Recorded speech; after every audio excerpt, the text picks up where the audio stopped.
earth in those days. Giants were on the earth in these days?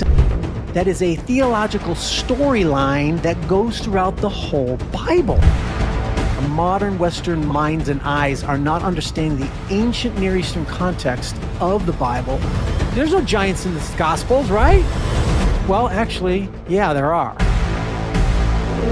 There were 5 other giants who were also hunting David. We don't fight against flesh and blood, but against heavenly powers, spiritual principalities. The Bible says a lot about giants. Welcome to episode 12 of the Conspiracy Conversations. This is my favorite big treat. I try to create the kind of shows that if I was taking a trip, going somewhere on a plane, long plane flight, you're going to download some things to watch. And I want to create those kind of shows. This is the kind of content that would be my guilty pleasure, my escape, my thing I'd want to do on a plane, stuff that is so interesting. And we get so kind of bogged down in the microcosm of what's happening minute by minute. And sometimes you go from flying at like 500 feet above the ground and you move it up to 30, 40, 50,000 feet. And you're like, wow, some of these storylines that we're in go way back. There's stuff you can't explain. We like to get into everything from like the JFK stuff and the moon landing and chemtrails and all kinds of things. And I think today's episode is going to blow your mind. One of the best guests I've ever dreamed of having. When I first started this show, this is our 12th episode, but when I dreamed of this for a year or two before we even began doing it, today's show is what I dreamed of being able to do. So excited to be able to do that and to come in and stretch your mind. I was going to show the Rubik's Cube at each one, because if you're coming into this and you're like, I think I understand the world, and you think Rubik's Cubes are red, it's not that you're wrong. It's just that's all you've been exposed to. And we have a guest like we do today. They'll come along and just kind of rotate it a little bit. And you're like, oh my goodness, Rubik's Cubes are red and blue. I had no idea.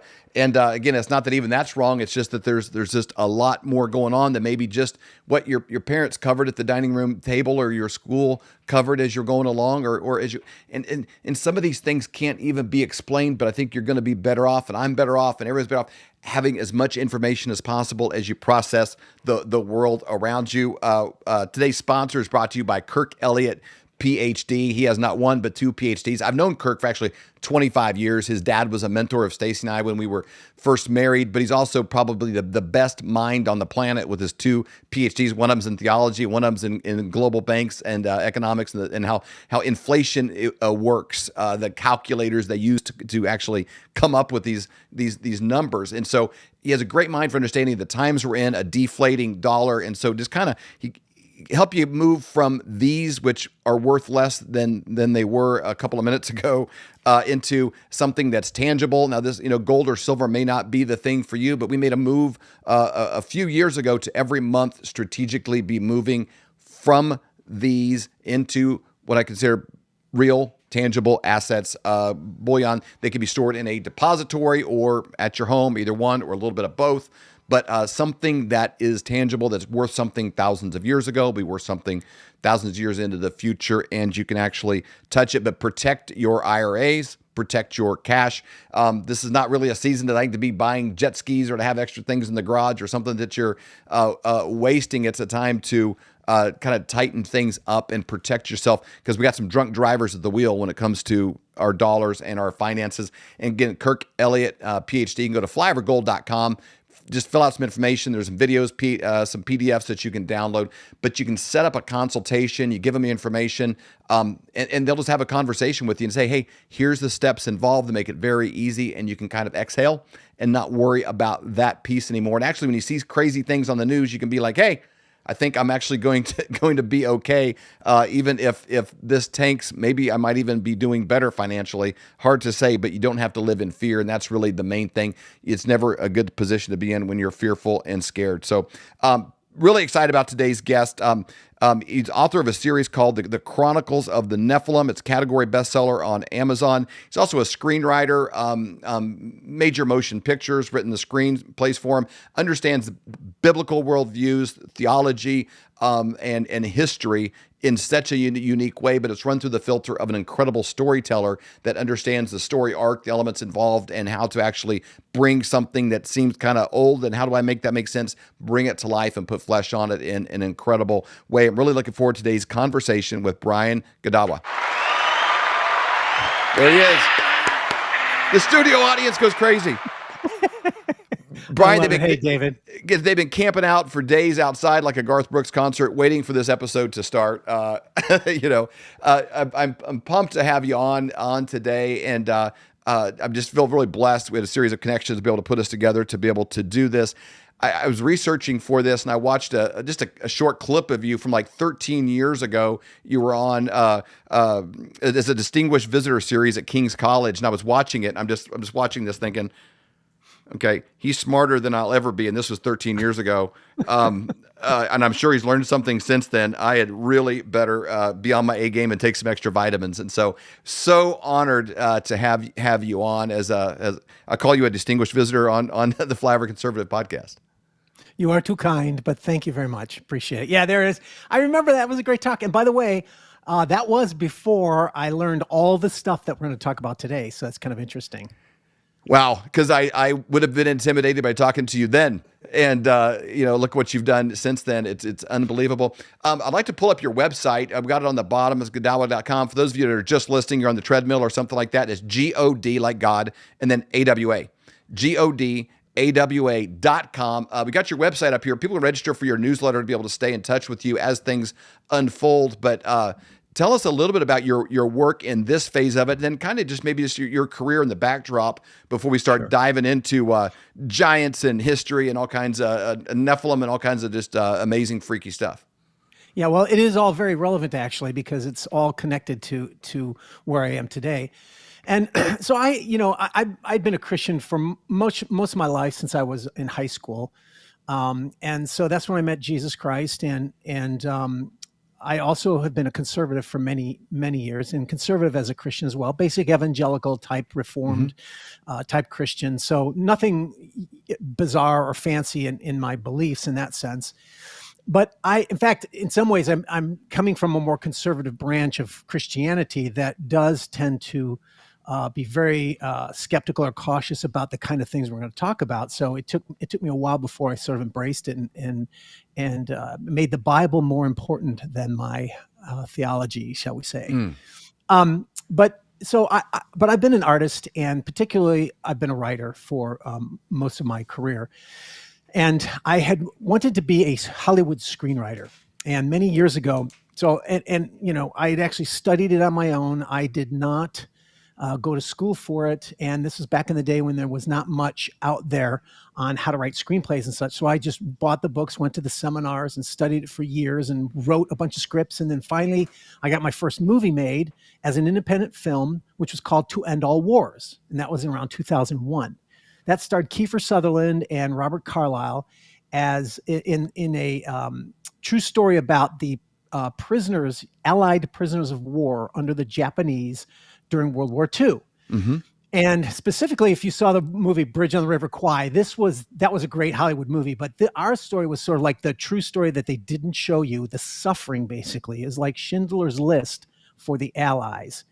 And as a matter of fact, it's a true story, and it actually, Christianity was part of the redemption that was brought into the camp. But it's very much of like a Chariots of Fire, where it's just sort of it's a Hollywood, movie, but it does have a Christian worldview in it, and I was very proud of that. And that was my hope and goal for my future, was to be making more, movies like that. And so as the years went on, wow, I pre Jack Bauer, Kiefer Sutherland.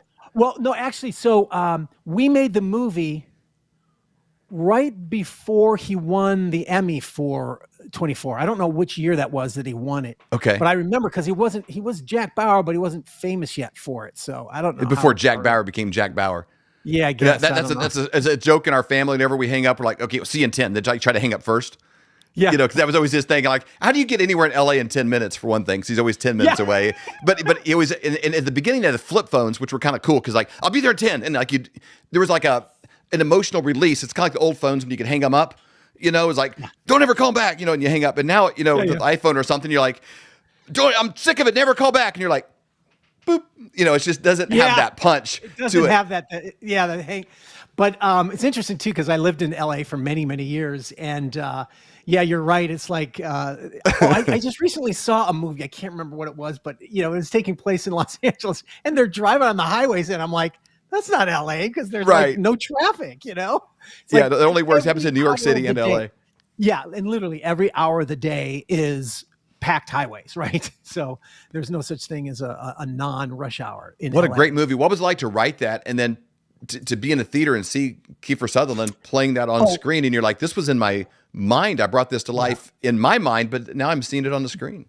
Well, it was a dream, and it was a particularly dreamy because I was the only writer on it, and because they couldn't afford to get it rewritten by someone else. If you know anything about Hollywood, scripts go through endless rewriting processes and get changed, and sometimes they get better. Obviously, they do. I can't deny that, but many times scripts are often, shall we say, deflowered of their original genius or creativity that made them so interesting, and that's why you become dissatisfied with a lot of modern ones, right? Because they change them and so much. But they didn't do that with this, and so therefore, and the director followed the writing. He brought his visual genius to the artwork for sure, and he made it much of what it is.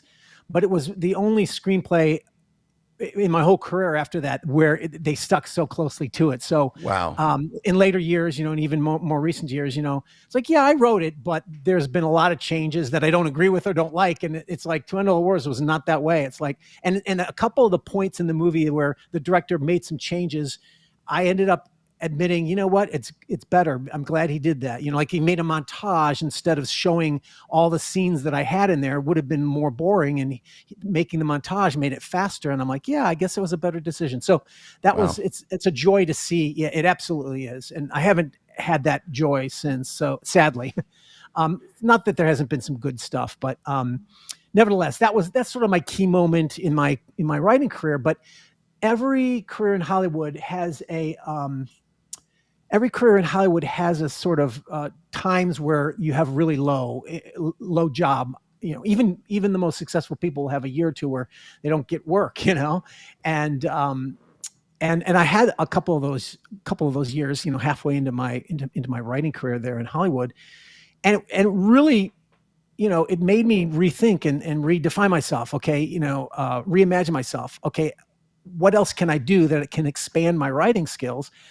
And I realized that, eventually I would want to write novels. I'm not one of those guys who always wanted to write the great American novel, anything like that. It was more like I have stories that I want to tell. And if I can't tell them in movies, then I guess I'll write them in novels if I have to. It's kind of like that, And that was right around that time period. But that was also around the time period where I came up with what I thought was a cool idea for a Hollywood movie, because my goal is always like Hollywood movie, but with a Christian worldview. And of course, now that's literally almost impossible with all the wokeness that's going on, right? But back then it was sort of like, I came up with a story that Hollywood would love because it's special effects, it's the ancient world, right? Mm-hmm. But also Christians would love because it's from the Bible, and you could sort of meld the two because you could be a little bit more fantastical, being as it was taking place in the ancient world, and there were some wild things going on, according to the Bible, right? And that was the story of Noah. And my script, I actually wrote a script first called Noah Primeval, and of course, I was a little guy in Hollywood, and I started, trying to go around and get interest in the movie, and that's the novel that came out of it. But it was a movie at first, and then I found out Darren Aronofsky was making his movie on Noah, and I thought, he's going to probably get it made, so I lose in terms of getting the story to the screen, and that was okay because that then made me go, okay, how can I get my story out before the movie so that I could at least have the satisfaction of, if there's anything similar, I won't look derivative, right? Because I was truly original. And that's when I decided, well, I guess it's time to go to a novel. And that's what started with my first novel, Noah Primeval, that was like 2011. And that ended up becoming a 8-book series called Chronicles of the Nephilim.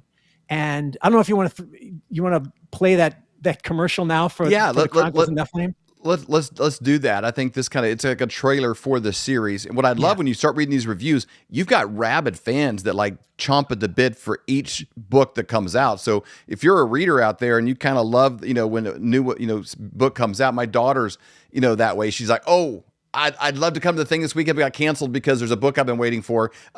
She's like one of these, the disc. So That's great. I think you've got a lot of those kind of fans. Let's go ahead and play this trailer. Yeah.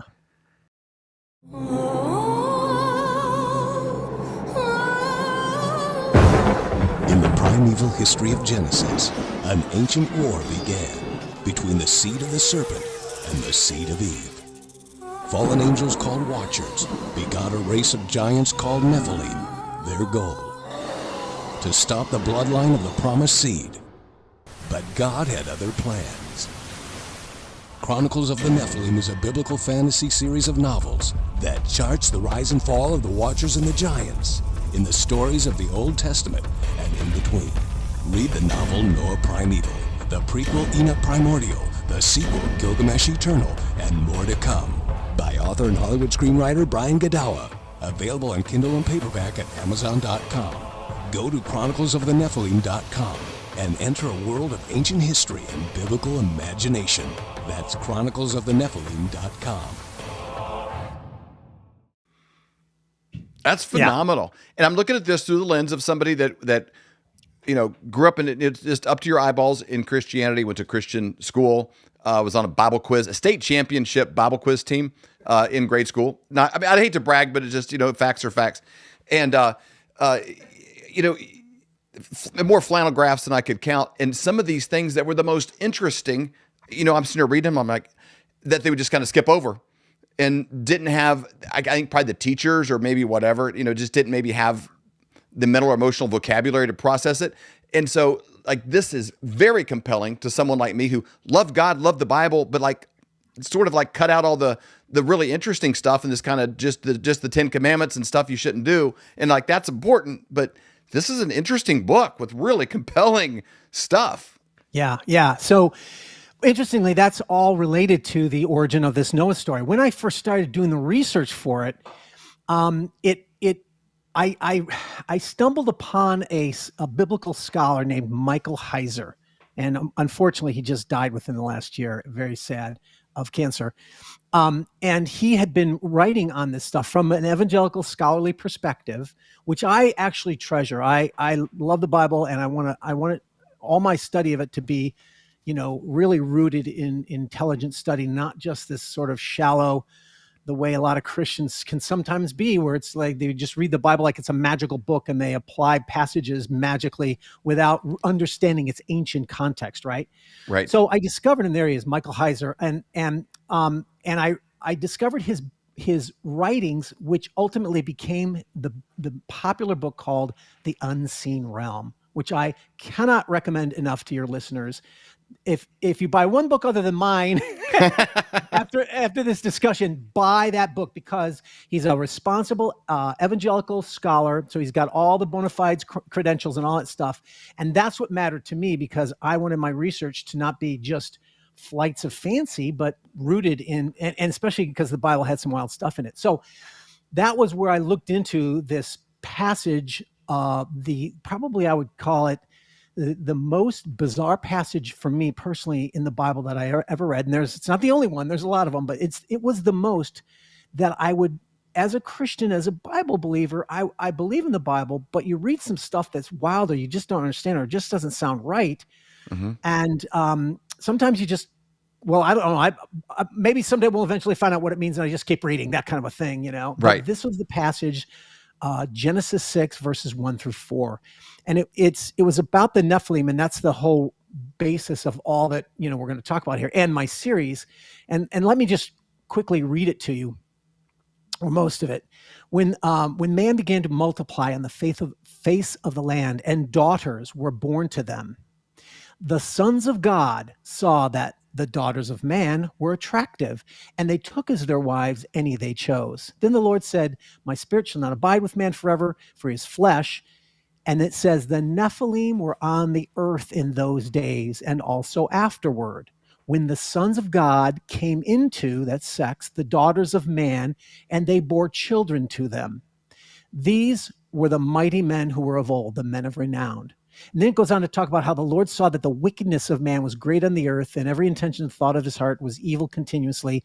And God regretted that he created man. And he says, I will blot out man whom I've created from the face of the land, man and animals and creeping things, for I'm sorry I've made them.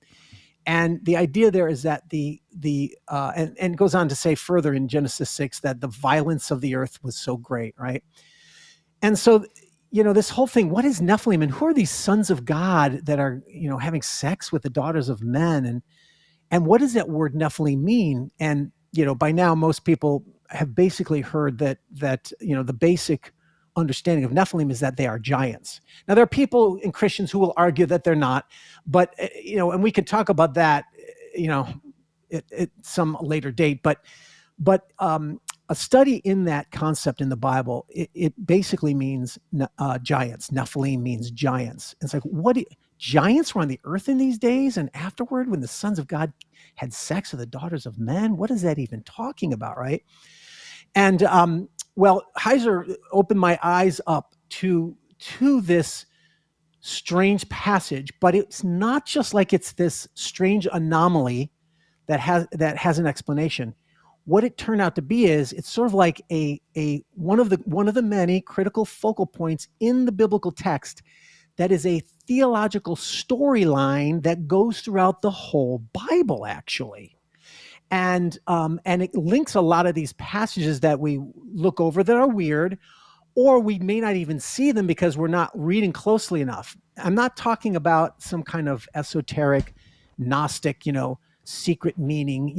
It's we with our modern Western minds and eyes are not understanding the ancient Near Eastern context of the Bible, as well as what's behind the original Hebrew and Aramaic behind a lot of the English words that we're reading. And a study of that stuff ends up revealing this very strange storyline that I call the War of the Seed. And, most of us are familiar with, the curse in the garden, where it's actually considered to be the first Bible verse that is messianic. And that's Genesis, I don't have it with me here, but Genesis 3. And that's where he's cursing the serpent and the woman, right? And he says to the serpent, I will put enmity between your seed and the seed of the woman. And you shall bite, or actually it's crush. You shall crush his heel, and he shall crush your head. And that single passage, that messianic passage, is sort of like the storyline that I discovered, that I realized there's more to this than just the story of Noah. And that's what launched my Chronicles of the Nephilim series, which is now up to 8. That's a theme through all of it. In the trailer there, it talks about the seed of the serpent and the seed of Eve. It's like, yes. That's the teams. That's the Chiefs and the Eagles in the Super Bowl. That's the two sides as that comes. And I don't know from a practical standpoint how much we can dive into seed of the serpent, and like that's one thing I've always kind of grappled with is and I don't want to get ahead of you or pull you out of the context, but the actual, from a practical standpoint, because people think of angels, or there's like fallen angels, there's angels here now, angels could be watching me, an angel will appear to Mary, those guys. There's the difference between them and then maybe what happened, in heaven of, a third of the angels, like that kind of stuff. And like, what did that world look like in that moment? And are these spirit beings or physical beings? And how could you have a physical child from a spirit being, So like just from a practical, like how things that make you go, and that's why I think a lot of people get to that and they're like, I don't know how that works. And they kind of go on. Absolutely. So like I mentioned, there's two components, I think, of this Genesis 6 passage that end up, being important as you trace this storyline through the whole Bible. And that is the Nephilim and then the sons of God. Now, there are people who will say, the sons of God are just, they have different views, whether they're human beings in some way that are just being called sons of God. Maybe they're kings who think they're sons of the gods, or that it's a metaphor for righteous men having sex with unrighteous women, which corrupts them in some way. But if you really do a study of that phrase, sons of God, you will see that, and there's a lot of passages in the Bible about it. It's not just a sort of a generic term. It's literally a technical theological term that does in fact mean divine beings from God's heavenly throne in its most generic sense I can say possible. Now there's a lot of passages. Just briefly, you have Job 1 and 2 where it talks about, in the story of Job, it says that there's a day when the sons of God came to present themselves before the Lord, and Satan came among them. So Right. even Satan is a part of these sons of God category. And then there's a really fascinating passage in what is it? I think it's second. I don't always have the things in my finger. 1 Kings 22, where Micaiah sees a vision of God's heavenly host around God's throne, and they're described in the same way as these sons of God. So the idea there is that God has around his throne innumerable numbers of these divine beings that are called heavenly host. They're called sons of God, but they are also called gods in the Bible. Now, this is one of the most shocking things. Well, first of all, before I go there, I just want to say, for people who might say that, the sons of God is not angelic beings, Job 38 talks about God when he created the earth, or the universe, actually. He says that the sons of God were there, that they were morning stars, and they sang together. The sons of God shouted for joy. So there were no human beings there when God was first creating the universe. Those are clearly angelic beings of some kind. Angel is a word. It's a sloppy, loose word that is very generic, but it's applied to these beings as well, meaning an angel is just basically a messenger from God. It could be any kind. It could be a human, actually, an angel, right? But we tend to use the term angel to mean the spirit beings around God's throne. But the part of the revelation is realizing that the Bible has a lot more technical terms that people are not used to using, and so they don't realize it's there. And for people who say the sons of God are humans, this verse in Job talks about how they're morning stars that sing together. What does that mean? Well, the notion in the ancient world, as well as the Bible is, there's a whole Bible study you can do on this that we won't, but the stars are linked metaphorically or literally to divine beings in the Bible and in the ancient world. So they'll often call them stars, right? And so this is another example where the sons of God are morning stars. They're stars, and human beings are not described that way. Human beings, they're not described that way. So there's a long list of these sons of God passages that clearly indicate that they are these divine beings around God's throne. And then that last word, which was one of the shocking things as an evangelical Christian that really turned my world upside down reading the Bible, this will all be connected to as we go on, is that they're also called gods. And of course, as a Christian, we're like, wait a minute, we're monotheists. The Bible doesn't say there are other gods, and we can even quote passages that say that. But the problem is that the Bible does use the term gods, Elohim, not just of Yahweh, who is Elohim, but it applies it sometimes to these heavenly host, sons of God, who are around God's throne. And the big passage there is Psalm 82. And I wrote a whole book on this called Psalm 82 for people who, it's a booklet, but it's if you want to go into the in-depth biblical study of this, you really have to do that. So, which is one of the caveats I want to explain here is I'm a storyteller. In some ways, I feel like that's my strongest identity as a storyteller, but I have to admit, I've always been a person who's just, I love the intellectual life. I love academics. I love scholarship, apologetics, philosophy. And so I kind of have this too schizophrenic mind in some ways, bipolar, I don't know, where I'm very artistic. I love storytelling, but I also love the Bible study and scholarship. So I've written both novels and biblical scholarship to back up this stuff, because I know that many Christians, that's one of my dominant audiences. They want to know, where are you getting this stuff? Are you getting it from the Bible or not? You got to prove it. And so I prove it. Anyway, Psalm 82 begins like this: God has taken his place in the divine council. That's going to be a key word here. In the midst of the gods, he holds judgment. And then he goes on to say, how long will you judge unjustly? He's talking to these gods. How long will you judge unjustly? You know, I tasked you with righteousness, but you are ruling with wickedness, right? And then he says, I said to you, further in passage, verse 6, I said, you are gods, sons of the Most High, all of you. Nevertheless, like men you shall die and fall like any prince. Arise, O God, judge the earth, and you shall inherit the nations. Now, there's a whole bunch of theology to this, but in short, he's saying, I gave these gods this responsibility of judgment. Now, does that mean that these are gods? Here's the problem, is that as Christians, well, wait a minute, there's only one God, right? But the Bible is definitely using this of other beings. So our key should be not how can we twist the Bible to fit our preconceived theology of monotheism, but how can we fit our theology to incorporate the Bible? Because maybe the way we word things is wrong. And I'm not saying it's not monotheism. I like what you said at the very beginning. You said the Bible became more important than my theology. Yes.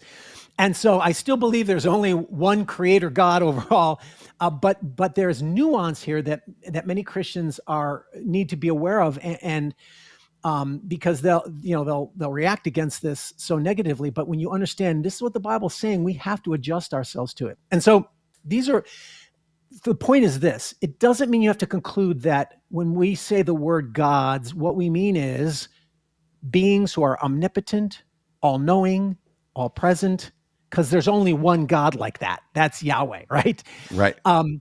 But what it means is what we refer to as angels or other divine heavenly beings, the Bible refers to as these Elohim or gods. And so the conclusion is, you've heard the Bible verse, right?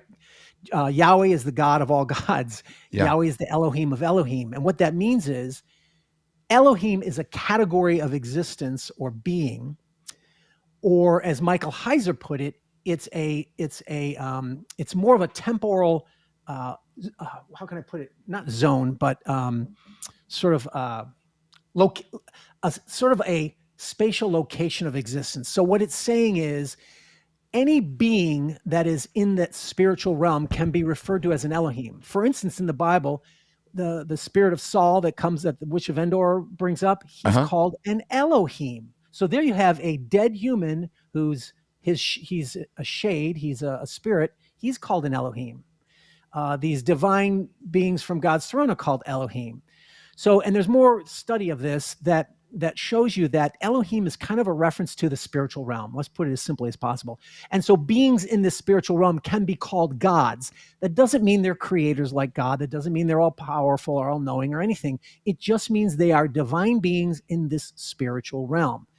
And so that's kind of the biblical context. So therefore, God is an Elohim. Okay. But I'm sorry, to put it more precisely, Yahweh is Elohim, but all Elohim are not Yahweh. So therefore, you can say that's why the scripture talks about the incomparability of Yahweh over all the gods, because these gods exist, they have powers in the spiritual realm, but there's nothing like Yahweh in that he alone is the creator, he alone is the sustainer, he alone is the redeemer. Got it? So the idea there is for Christians who are worried and concerned, this doesn't mean it's polytheism or henotheism or henotheism or, Mormonism or anything like that. You have to parse the Bible with nuance accurately within its original context, not our own modern context. So once I embraced that, I kind of started to realize this. A lot of these texts do speak of gods with this sort of spiritual demonic reality, as I'll call it. There's another passage, there's multiple passages about these sons of God and stuff, but one that's I thought was really relevant to my own search was, so you've got these sons of God, and it talks about how they sort of left heaven and mated with the daughters of men. And these we're going to get closer to the Nephilim again, but it's always spoken of negatively. And let me bounce to a New Testament passage just to say this. some people look at that passage and say, well, does it say that those sons of God are doing something wrong or bad? Well, the context clearly does, in my opinion. But there is more explicitness about that, what I would call the sin of the angels. Can I ask you a question at that point? Sure. Which I can already tell this is going to be I have more questions than I did when the show started. That'll probably just continue to grow by the time we're done. But C.S. Lewis said, I am a spirit that has a body.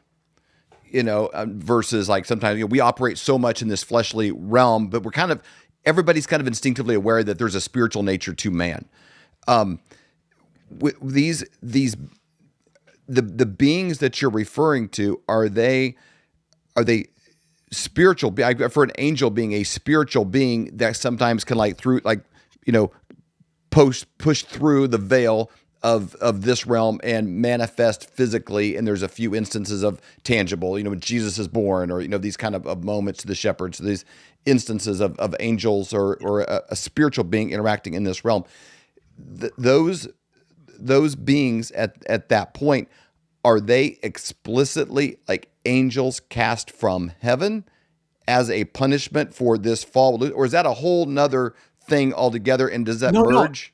No. I was just going to go right into that. That's where it kind of gets like all confusing on that, because we're obviously a dual entity. I'm a spirit human, but these have always typically been only spiritual beings only that kind of crave flesh.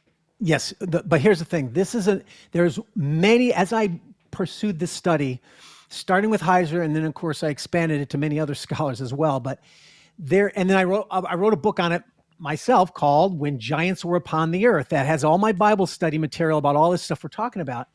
But there are many, many concepts that modern Christians have that are not as biblical as we think they are. One of them is angels are spirit beings only. It's like, no, they are called spirits, but they are Elohim, right? They exist in this different realm, and they have a different kind of body than we do. And the assumption is they're only spirit. So therefore, how can they have sex, et cetera, right? Right. But if you look closely, there are many cases in the Bible where angels do indeed have a corporeal reality or a flesh to them, because the angels that visit Abraham eat the food that Abraham gave them. So they eat food. I would argue Genesis 6 says they can have sex with women. Some people disagree, but everywhere else, angels can come, and there's different ways of interpreting that. Some think that they take on flesh. I think that the Bible describes angels as they're a different kind of being. They have flesh, but it's heavenly flesh. And what that means is they can, with human flesh, we can only exist within these three three dimensions, right? We have a spiritual side, but but angels are interdimensional creatures in my understanding, meaning they don't become flesh and then become spirit. No, they are beings that are spirit, but they can move between the heavenly realm and the earthly realm in a way that we can't. And here's the biblical verse that will explain what you just asked and what I'm trying to say. Jude 6-7, and also 2 Peter 2. But Jude 6-7 is the classic passage. It says, and angels, he's talking about false teachers in the church and how evil they are. And he's trying to use examples from the Bible to show they're going to be judged, right? And he says, angels, there it is, that loose, ambiguous term. By the time of the New Testament, those gods, sons of God, that term is sort of kind of be convoluted with the generic term of angel. And this is just a function of language. Angels who did not keep their own domain, but abandoned their proper abode or residence, he has kept in eternal chains under gloomy darkness until the judgment of the great day. And then he talks about just as Sodom and Gomorrah, they indulge in gross immorality, pursuing strange flesh, served as an example by undergoing a punishment of eternal fire. Now, this passage says a lot, and you link it with 2 Peter 2 because he talks about the same thing. And there's a lot of rabbit trails. I'm trying to keep us on one line here. And that's Jesus' brother, right, Jude? Yep. So yep. Interesting dinner conversations they must have had. Yes, absolutely. And 2 Peter this is scripture, folks. So it's holy scripture. Okay. So this is not made up stuff. And the point here is, where in the Bible does it talk about angels who don't keep their own domain in heaven, but abandoned heaven, and he's kept them in judgment? It's like nowhere. The only place that is anything like that is Genesis 6, which has that notion of sons of God coming from, wherever, from their heavenly realm, they come to the daughters of men. So there's a clear juxtaposition in the Genesis passage between heavenly beings and earthly beings. And the idea there is that the heavenly beings are violating a separation of creation that God has established. The heavenly beings should not cohabit or have sexual intercourse or that kind of unity with humanity. They're supposed to be kept separate. But those angels violated that separation, right? And then it says he keeps them under gloomy darkness, right? But there's something else connected to this. He says, just as Sodom and Gomorrah. Now, we all, talk about Sodom and Gomorrah, and most Christians usually focus on the homosexuality of it. And while I wouldn't deny that that's part of the evil of Sodom and Gomorrah, I actually think that Jude is telling us, at least for his particular theological point, that's not the most important thing for his point. He says that men indulged in gross immorality. Is that homosexuality? Well, let's see.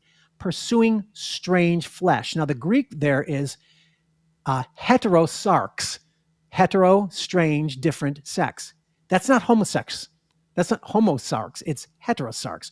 So the idea there is, what makes this, in Jude's point, what makes Sodom and Gomorrah sin, require the judgment?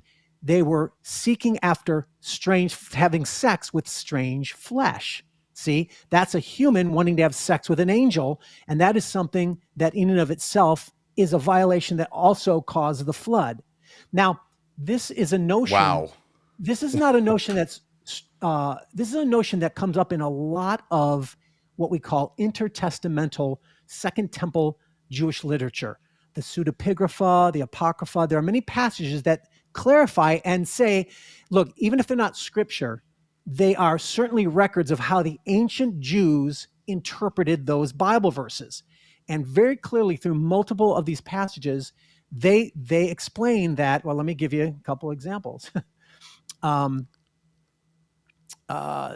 Testament of Naphtali. He says there's always a connection between Sodom and Gomorrah and Noah's flood. It's the same sort of judgment calling thing. And Testament of Naphtali says, discern the Lord who made all things. Do not become like Sodom, which departed from the order of nature. In what way? This way. Likewise, the watchers departed from nature's order. The Lord pronounced a curse on them at the flood. Who are the watchers? Real brief. I don't want to go down another rabbit hole, but the watchers is a term for the sons of God.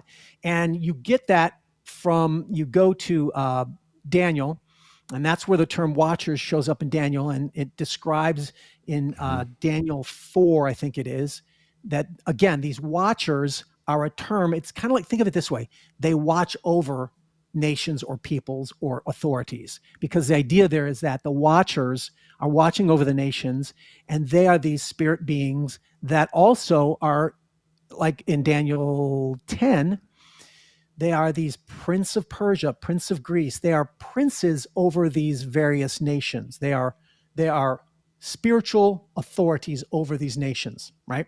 I'm going to prove that more in a second, but just to know that the term watchers is a synonymous term for sons of God or these angels that fell, right? And the ancient Jewish world clearly understood that. And even Josephus himself, Josephus is a famous first century Jewish theologian and scholar, and he talks about the same thing. Angels of God, accompanying with women, begat sons that proved unjust and despisers of all that are good. And whom the Greeks called giants, right? So it's the Jewish interpretation of this is very clearly that's what was going on. These sons of God. Now, there's one more component that's important to this storyline, and that is I mentioned these sons of God as being territorial authorities, like we see in Daniel 10, right? They are prince of Persia, prince of. What does that even mean, right? Well, This comes from another, what I call, what Mike Heizer actually calls the Deuteronomy 32 worldview. If you read Deuteronomy 32, and this isn't the only place, there's a lot of other places, but we've got to keep it brief for our talk today. Deuteronomy 32, 8 through 10 is the classic passage that really establishes this notion of what I'm talking about, that in the Bible, there are spiritual gods or these watchers, right, who are over in authority. They are over kings or cities or nations or peoples. Meaning, if there's an authority on earth, there's a authority in heaven over it, and they are linked. That's the notion. And here's what Deuteronomy 32 says, verse 8. When the Most High, there it is again, the Most High. You remember I was reading Psalm 82. It says, "Sons of the Most High." That's the sons of God. It's a synonym, but it's the same thing, because sons of God, sons of Elohim, and sons of Most High. The Most High was Yahweh, and he was the Elohim that they were sons of, right? Which is never questioned in any of your dialogue or in Scripture, that when Yahweh looks up, he sees nothing. He is the highest. Exactly. Yeah, and there's no one like him. He's completely distinct. And he's the creator of and he's all. Eternal. Yeah. Yeah. So, but man, he created a lot of stuff that we don't really have necessarily have a label for. Here's how I made it easier for myself to accept this and change my modern mindset slowly to be more biblical, which is, it was so troubling for me to use that word gods as a Christian, right? Yeah. So what I would say is, as I'm explaining to people things, I would call them divine beings, because, that's sort of a middle term, right? Where it's like, okay, yeah, divine meaning they're supernatural, they're above us, but they're beings, they're created by God in some way, right? So, divine beings or heavenly beings is another synonym that you can use. If it troubles you to use that word gods, just use divine beings, because those are angels, right? Supernatural, yeah. Supernatural, yeah. So Deuteronomy 32:8, when the Most High, that's Yahweh, the creator, or in this case, El Elyon, names for the same being, gave to the nations their inheritance. What's inheritance? Inheritance is land. In the Old Testament and the ancient world, inheritance was land. So when God did that, when did he give nations their land? When he divided mankind, he fixed the borders of the people according to the number of the sons of God. But the Lord's portion is his people. Scholars will explain to you that the division of the mankind, fixing the borders of the people, that is a reference to Babel. When God divided the languages, he divided the nations. And you see that connection in Genesis 10. The nations, the 70 or 72 nations of Genesis 10 are the nations that are created when God separates the one people in Babel. That's when the nations were created. And in the Jewish mindset and understanding, the 70 nations were Gentile nations, and they did not know God. And in this passage, God himself says, I gave the nations as the inheritance according to the number of the sons of God. There it is again. Now there's some textual problems, because some translations will say the sons of Israel, and that's because they're basing it on older texts. But now, because of the Dead Sea Scrolls, we now have more ancient texts of that original text that says it's the number of the sons of God. That's a whole nother discussion to explain, but sons of Israel wouldn't make sense, actually, because there's a definite division going on here.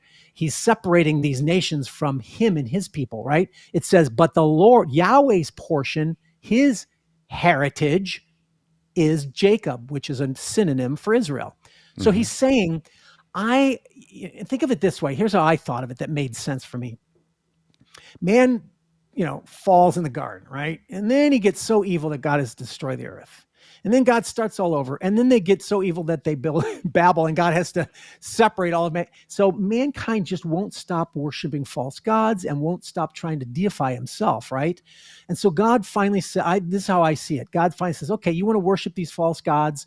The Tower of Babel was most likely a ziggurat, and a ziggurat was a holy mountain upon which man believed he made contact with the gods. At the top of the mountain in a sanctuary was where they connected with the gods. So this whole idea was the Tower of Babel was about connecting with the gods. And God's kind of saying, okay, if you're going to worship these false gods, I'm going to give you over to them, and you're going to be under their authority, but I'm going to have Israel and the lands, the various Gentile nations. That's the territories, right? Very ancient world is very territory, land oriented. Of course, we still are, aren't we? Anyway, those Gentile nations will be under the authority of these gods, these sons of God, but Jacob will be my people, right? And then we go, as you read the Bible, you see God marks out his land that he's going to give to his people, that their inheritance, just like it says here, is going to be the land of Canaan, and they're going to take it away, and et cetera. So the idea here is, so the question becomes, well, what are you saying? Are you saying that, that these gods are all real beings? Yeah, and they're these watchers who are fallen, who disobeyed God, who violated the covenant. Now, the first ones in the flood were judged, right? The Bible says that God placed them imprisoned them, right? So what's going on here? Well, evidently, after the flood, there's still some beings who, according to Psalm 82, either they started out good, God gave them under their authority, or they were already bad, and God says, well, Gentiles are evil, so I'll give them over to evil spirits. Either way, that's the end of what happens is they believed, the Jews understood that the Gentile nations were under spiritual authorities over them. So this is why when you read the Bible, you see there was a war on earth and there's a war in heaven, because it's sort of like when there's an overthrow of an earthly king, you read prophetic language that says the stars fell from the sky, the powers from heaven fell. Remember I said earlier, stars are understood as divine beings. So they're saying when a king is overthrown, his spiritual divine powers are also overthrown, are thrown down to the earth, and are overtaken by other authorities, right?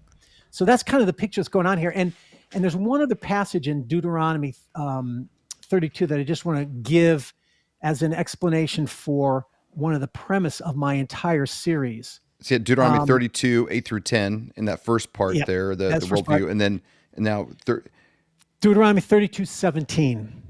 And just so you know, you already shot the rest of my entire weekend. I'm going to have to be just digging into all this stuff. Like, I don't know when I'm going to have any free time now over the next, because it's going to be sucked up with studies that you're just sitting. Like, I got all these launching points to go off into. So Deuteronomy 32, 17 says, he's talking about the Jews when they went into the land of Canaan and they fell away from God, right? We know that they worshiped the gods of Canaan. 32, 17. And he says, they, Israel, sacrificed to demons that were not God, to gods they had never known, to new gods that had come recently, et cetera, et cetera. So the idea there is that these gods of Canaan that they're worshiping are demons. Now, there's a whole history to understanding demons in the Old Testament. It doesn't quite mean exactly the same way that we understand the word now. That's another sort of, the language changes. But suffice it to say that that word for demons, shadim, is also understood by scholars to mean these territorial spirits. Okay. But the point is that there's a spiritual reality behind those gods. Now, does that, so my sort of unique contribution as a storyteller and an attempt to do biblical research, I thought to myself, that's interesting because I've always understood the ancient mythology and all the ancient gods, gods of Canaan, Baal, Asherah, Anat, the gods of Egypt, the gods, right, of Greece. And I always thought of, those are just mythological, men made them up, et cetera, et cetera. But it seems like, at least in some way, there's an indication in the biblical text that at least the gods of Canaan have a spiritual reality to them. What does that mean? Well, I thought, well, what if these gods of the ancient world that we know, like we have the mythology of Baal, we have the mythology of Asherah and Anat and all this. What if they were these fallen watchers, theologically, the territorial powers that the Bible talks about? What if they masqueraded and pretended to be these gods like Baal and Asherah, right? And of course, like I'm saying, there's some biblical warrant for at least making an argument for that. But I thought, in terms of story-wise, it would be very interesting to show their reality even though it's a deceptive reality, right? So Baal, Okay. so maybe there's an entity, the entities over Canaan, Baal, Asherah, maybe there's some real spiritual demons behind those creatures, and they're pretending to be these gods, Baal, et cetera. They don't really have the powers that the mythology says, but they do have some supernatural powers because they're supernatural beings. And we read Joshua and we read how they conquered the promised land and all the demonic stuff that they had to encounter, right? Right. So I thought, well, that's a fascinating tale that I wanted to tell. And that's sort of one of the foundations of my Chronicles of the Nephilim. Where you read my novels, you're going to read these gods as if they're real beings. And that's where people might say, wait a minute, is that polytheism? No, it's definitely the biblical monotheism, in the sense that these beings are at least masquerading to be gods of something that they're really not. They are created beings by God. And that's sort of what launched me into telling these stories, because that enabled me to make sense of, and through my stories that you read, I help make sense of the Bible in contrast and in interaction with these foreign pagan cultures and the gods they have. Because when you read the Bible, you see very much that Israelites often fell away, like over and over and over again, and they would worship Asherah, they would worship Baal. In Egypt. They were worshiping the gods of Egypt, right?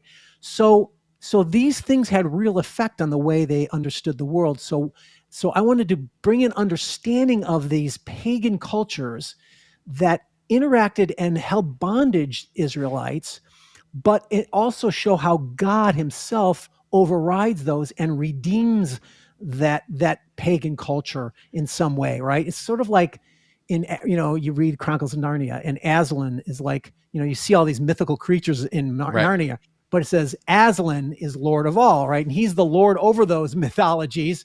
And you can have a pagan version or a righteous version. It's that kind of a concept.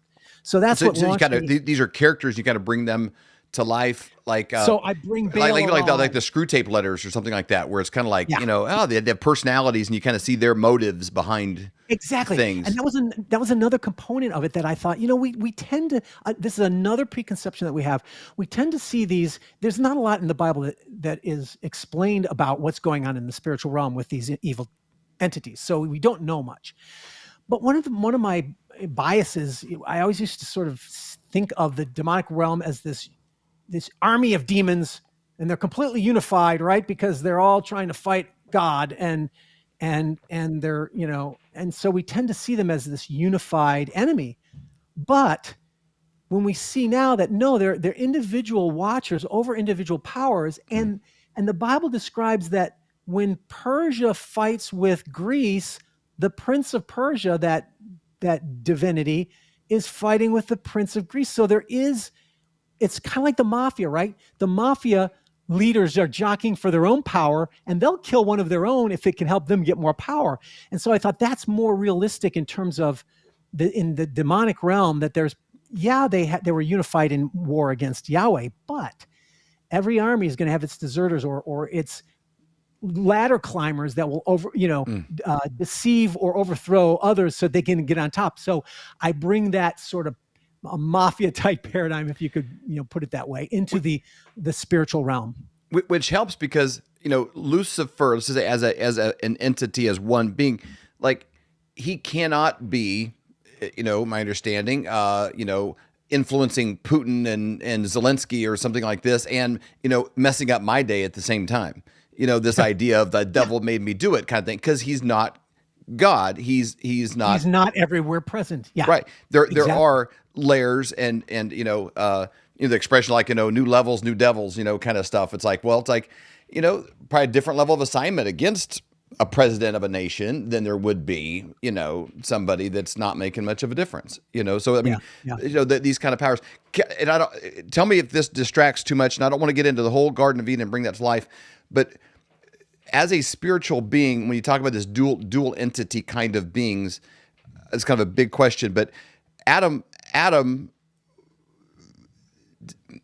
walked with God in the cool of the day. It seems like a very physical interaction, of hearing, walking, talking. It's not like maybe, not in me on a walk hearing God's voice because I got into a quiet place. It seems like there was a version of Adam in a pre-sin environment and a version of Adam outside of the garden. what do you see as the change in him in that phase? What would we say would be the difference between Adam in the garden and David Whited in Missouri, as far as my level of my spiritual and my flesh, my physical? Yeah. Physical and spiritual death. That's the big difference, isn't it? I mean, is that what you're kind of getting at? Or yeah, like what was his capabilities? What was his? Obviously, yeah. he's there isn't a death. He has no expiration date. So that would change things. But even like his nature, like, okay, say like even like a spiritual. I know what you're getting at. It's like, yeah, like his level of awareness of his spiritual nature, and it's like he is tethered to his flesh but it seems like a higher level of spiritual where we're more in our world. There's so much distraction and there's noise and we're so driven by hunger and sex and food and drink and sleep and money, and there's everything that human flesh is consumed with. It's almost you have to be intentional to wake it up that you even have a spiritual nature, a spiritual side, where Adam would have been complete in that space, and then outside the garden different, and then but there's also this angelic serpent type of interference that had to have been operating in that environment at the same time for him to have been tempted and for God to create something that he couldn't do, to have an element of free will and choice. Yeah. Yeah.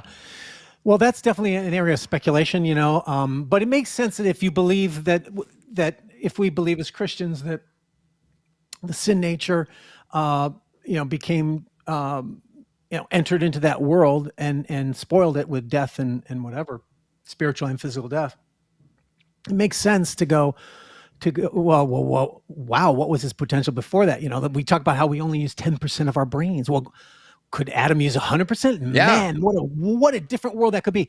Absolutely. I have not spent much time thinking about that myself or speculating a lot, mostly because there's no revelation of what was like. And I'm not against speculation, but I do think that a lot of Christians spend a lot of time speculating about the things that are curious, but not as important as other gospel related things, that kind of a thing. And I would put this in that category where it's like, yeah, it's something worth like musing about. But when you create this whole scenario of, what it was like, a lot of Christians have written novels like that. Again, like I'm not against that, but it doesn't interest me because there's not enough information for me to be able to, my speculation, I write fictional stories, but they're based and rooted heavily in biblical research, historical research, and ancient mythological research. I want it to be rooted in something, not just made up because I'm thinking of it, entirely. But that's me, right?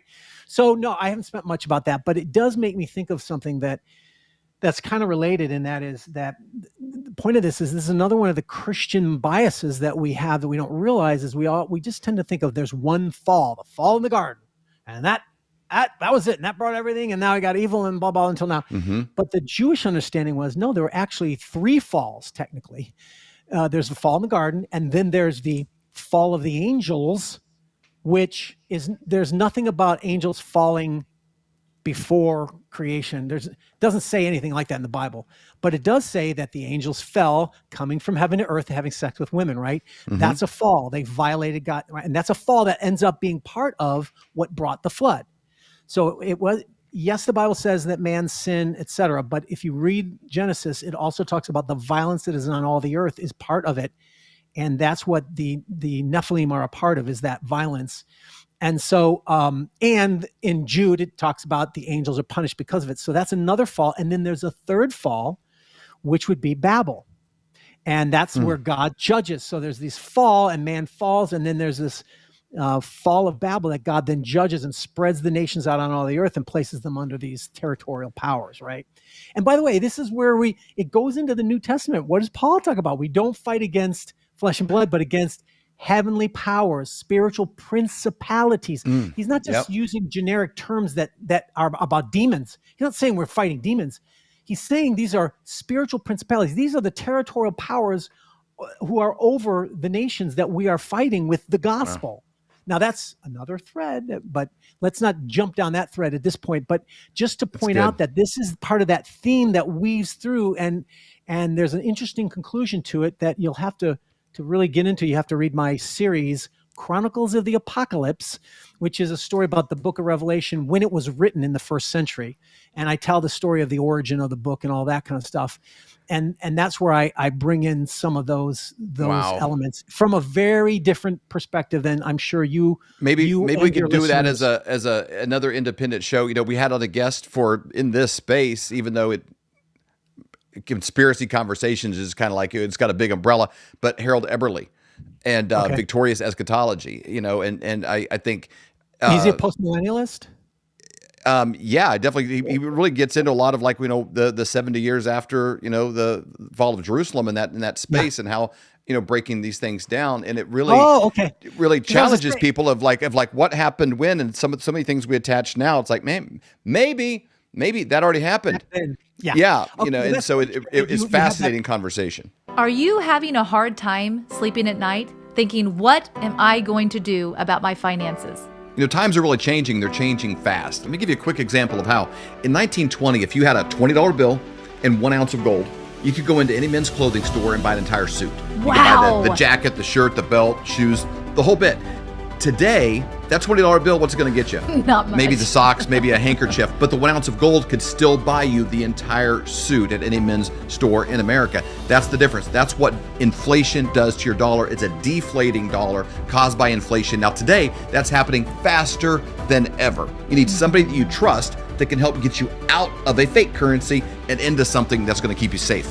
And we know a guy that has 2 PhDs by the name of Dr. Kirk Elliott. We have known him for over 25 years, and he's someone we completely trust. You need somebody that you can get a hold of, somebody that's going to be there for you to get back out of it, and then maybe back into the stock market, maybe back into something else when things settle down. But right now is not that time. You need somebody that you trust and somebody you can call and make those worries go away. That's exactly right. So you can go to flyovergold.com, fill out your information for a free consultation, or you can call 720-605-3900. Do it today. You'll be glad you did.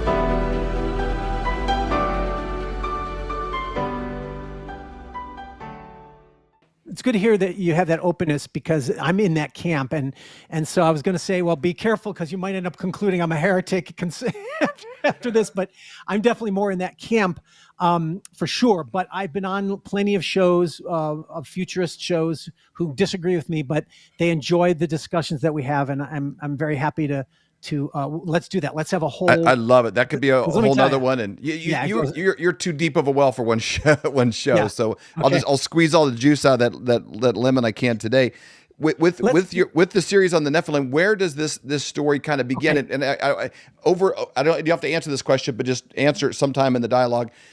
I've always been fascinated with the idea of timelines. I drew them out myself when the kids were little. My wife and I, we did all these, like how long Adam lived and then begat, and you could draw these things out. It's amazing how these guys were around at the same times. And I'm thinking Adam was in the garden. He would have been around almost, not all the way to Noah, but there would have been, we talked Methuselah and get into these guys. They would have had access to at least his version of what things were like before. And it's just, it's an interesting idea that the Nephilim and these things that are happening in those times, enough to where it grieved God's heart to that extent. There were people that, because of lifespans, had direct access to firsthand information. Yeah, there's a kind of a chart, but those things have really fascinated me, and I'm interested in how you tie that into the narrative of the storyline. You make a good point, and the truth is, despite what I just said about speculation, it's not like I don't engage in it. Like if you read my books, Noah Primeval and Enoch Primordial, that's a prequel. That's like Enoch was before Noah, right? Mm-hmm. So I do actually have some fun, but I don't go all the way back to the garden, because to be honest, I don't know. I just haven't had the interest in writing a book about that. Many people have written novels. I haven't found a way of telling the story that would be interesting to me. But I definitely go back into Enoch, and like you said, I have them, Adam and Eve are still alive in time of Enoch, etc.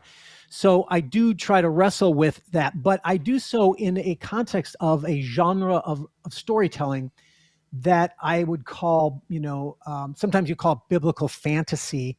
But what I like to say is I use the fantasy genre of storytelling as a means of communicating the spiritual world. So what I mean by that is I got some pretty fantastic stuff in my novels back in the ancient antediluvian world and afterwards that I'm not necessarily saying are literally true, but it's a way of me sort of telling the story that can communicate the spiritual truth. Let me give you an example. So Leviathan is one of my favorite characters in all the Bible. In fact, Leviathan ends up being a continuity creature throughout all my novels, but he's a bad guy. And I know there are different beliefs about what is Leviathan. Some Christians believe it's a dinosaur, or it is a literal creature or something. But my study of that, and I've written an entire booklet on that called Leviathan and Behemoth. And I recommend that because it really brings all those passages together. But let me just briefly explain that the concept of Leviathan is that he is a mythological creature of sea dragon of chaos. And let me find here. There is no dust settling on you. That's for sure. Yeah. So you're a worker. So the thing about it is, we can go over many different things, but if you look at wherever Leviathan shows up, he's always this enemy of God, and God fights him. Well, one of my favorite passages is Psalm 74. God is talking about the crossing of the Red Sea and how he leads them, right? And he's using this description, and he says, the psalmist is writing to Yahweh, talking to Yahweh, saying, you divided the sea by your might, right? The Red Sea. You broke, as you say, he goes, you broke the heads, that's plural, heads, not one head, heads of the sea monsters in the waters. You crushed, the many sea monsters. Well, this is what he says. You crushed the heads of Leviathan. That's plural heads, singular Leviathan. You gave him as food for the creatures of the wilderness. You spit, blah, blah, blah. And so if you do a study of Leviathan, you see that this is one of the most interesting passages because the sea dragon of chaos is what I think it is. And does that mean that the Bible believes there really was such a thing? No. When the writers are talking about important historical events that have spiritual meaning, they'll imbue them with all kinds of mythological grandiosity. Don't be afraid of the word mythological. It doesn't mean it's false. It just means it's spiritual meaning. And so the Leviathan there has multiple heads. Well, if you look at all the other ancient religions, including Canaan, they all believe that they used the sea dragon with multiple heads, usually 7. There were 7 on the heads of the Canaanite Leviathan. And they all use it as a metaphor for for chaos, because he's in the ocean, which is the dark deep that they didn't know. It was just the sea was chaos to them, and he represents the chaos. So when God is pushing back the seas of chaos, he's crushing the heads, plural, more than one, of Leviathan. He's describing God. This is the spiritual reality. God is pushing back the chaos of the world. That is the world without God. They left Egypt, right? And he's bringing them to Sinai, where he would give him his order. So it's chaos versus order. Okay. And this is what I love. Jordan Peterson. He's talked a lot about this as well, chaos and order. Yep. And he's understood that Leviathan is that symbol. So he's symbolic of chaos all throughout the Bible. But I bring him into my series, and sometimes it seems like he's a real creature, but I'm using him in the spiritual realm to show this is what goes on in the spiritual realm, if that makes sense. So therefore, it kind of reads like Lord of the Rings, but it's the Bible. But when you read it, you get it. You say, okay, he's not turning this into mythological nonsense. I'm showing the spiritual reality by using these monsters like Leviathan in my novels, as long as they're creatures that appear in the Bible. So that's one of the side roads that I definitely go down. But so we're going to be moving along here, because I want to get back to the Nephilim. So I've kind of talked about this whole spiritual powers over the nations, all this wild stuff. That's the stuff I'm like, I got to tell this story because I didn't know this as a Christian, but now it's really fascinating. Yeah. So that's how I wrote my novels. But going back to the Nephilim though, then what's that? What's going on with that? So Going back to Genesis 6, there's only 2 places in the Bible where the word Nephilim shows up. And it's important to understand, for your listeners to understand, that Nephilim is actually what they call a transliterated word. What that means is sometimes in the Bible there are words that they're either unsure or ambiguous, or there's too much debate over the word. So they just transliterate the original into English. And this is one of those words. And the reason why, I believe, is because they're afraid of saying giants, because they feel like Christians are going to think it's mythology, right? We'll go into that in a minute. But, makes perfect sense. Yeah, but there are many other words where that happens as well. And so here's the thing. And there's debate about, Nephilim means fallen ones. It doesn't mean giants. But here's this will answer 2 questions and move us forward. There's only 2 places where the word shows up. Nephilim, that is. And Genesis 6, which I described, and they were the result. So these divine beings, sons of God, are having sex with women, and the result is giants. And that would make sense too, because if the sons of God weren't angelic beings, and you're just describing a metaphor, you're saying men had sex with women and they had giants. Well, where did the giants come from? That's crazy. But if you understand it as being, no, these are heavenly beings who are having sex with women, and the result is giants, that makes sense. And it also connects to mythology in the sense that mythology, all mythologies around the world, Greek and everything, have this notion of the gods having sex with humans. They get that idea from a reality, right? And this is where that reality comes from. But the way to the sort of the solidification of that is in Numbers 13, 32 through 33. It's the only other place where the word Nephilim comes. Now, the context is, this is where they're about to enter the promised land, and Moses sends the spies, right, to spy out the land. And what do they do when they come back? We all know that they say, there are giants in the land. Well, here's what it says. It goes, here's what they say. They brought back the people a bad report, and they say, the land devours its inhabitants. Now, that's not just a metaphor. That's a metaphor for something more than, devouring is like you're a monster that's eating, right? Well, giants can do that, so to speak, right? Mm-hmm. It wouldn't apply to just the fact that, there's a lot of warriors there. No, the land devours its inhabitants. So you got this strange language. And all the people that we saw in it are of great height. I guess he's literally saying they're giants. And he says, and there we saw the Nephilim, who are the sons of Anak. And by the way, that word is Anakim, who come from the Nephilim. And we seemed ourselves like grasshoppers to them. So all the language there clearly talks about there being giants. They're men of great height, right? Now, here's another moment where I got to qualify everything and say the word giants is a bad word to use. It's a sloppy word, in my opinion, because, or let's put it this way, it's a badly contextualized word, because when we hear the word giants in our modern world, what do we think of? I mean, let's be honest. We're thinking of Jack and the Beanstalk, right? The giants of all the movies and stuff. They're 30-foot, it's like, no, that's one of the misnomers. What people might say, you're ridiculous. The Bible doesn't have giants in there. It's like, well, no, the word giants is simply tall people. And we do know one giant. There's more than one giant in the Bible that we know his height. Of course, we know Goliath, right? And Goliath was like 9'6", right? So that's probably about the biggest they would get. But think of it this way. If your average height of an Israelite was about 5'5", if you're 6'5", like a basketball player, you're a giant. Right. That's a giant to them. So when you hear the word giants, don't think 30-foot tall beings. That's ridiculous. No. Just think like 6 to 9 foot tall warriors, basically. And this is another one of those things where we read these words and it makes us think falsely in a way, if that makes sense.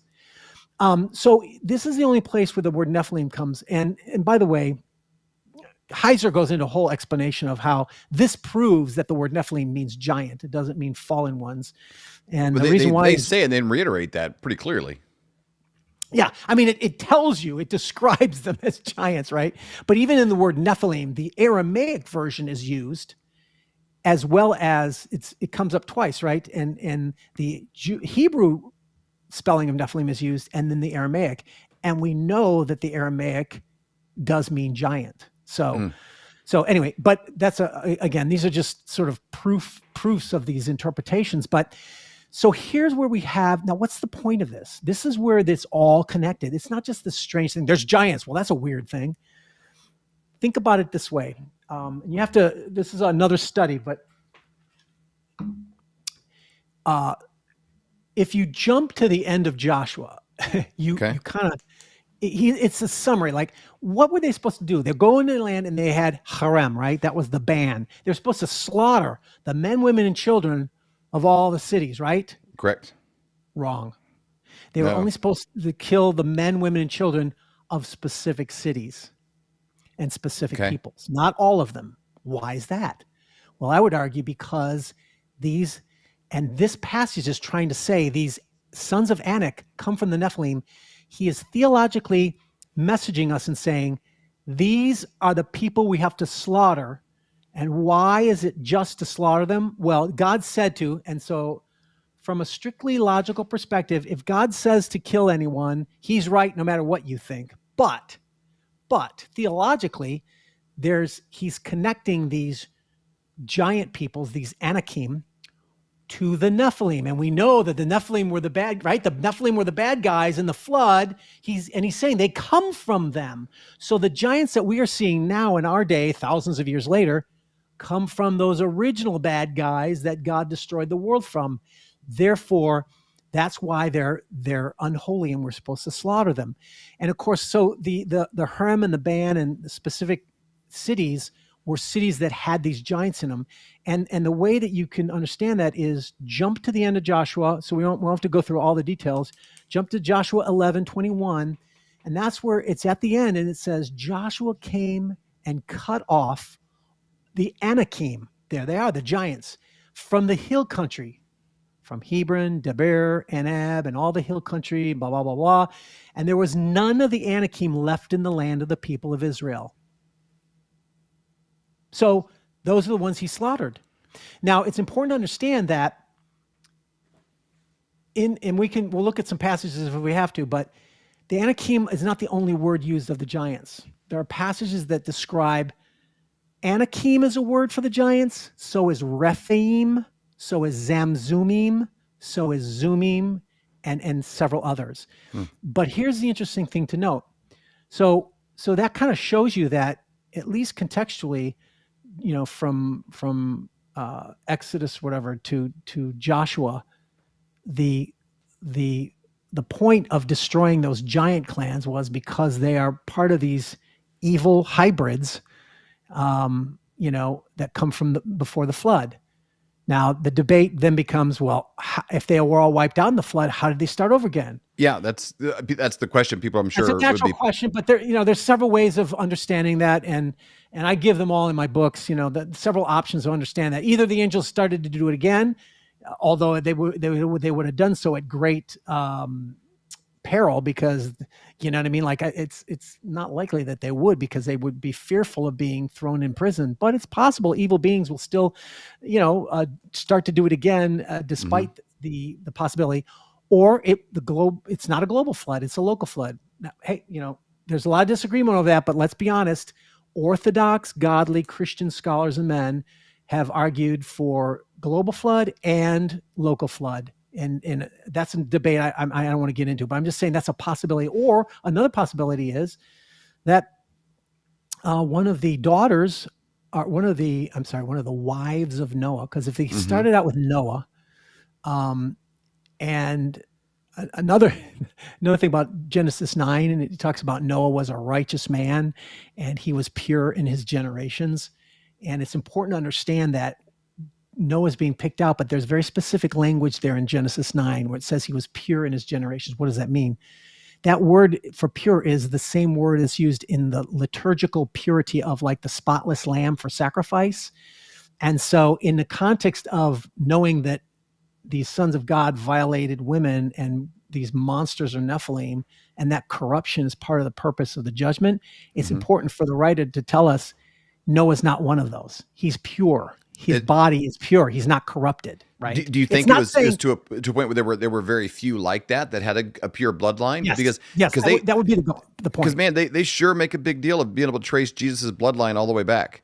That's much more than we do in our culture now, where it's my grandpa, my great grandpa. We don't spend a lot of energy on that, but boy, they dot every I and cross every T on. And the point is that word righteous it's not righteous like we think righteous is doing good. It's like, no. First of all, righteousness in the Bible is faith, not good deeds.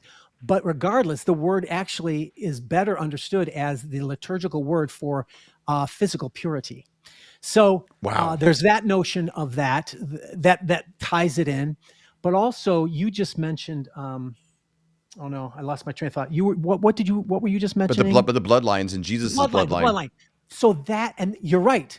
The purity of Jesus' bloodline is important, because that's what I'm arguing is the war of the seed. If you go all the way back to the Genesis 3 and the curse, right?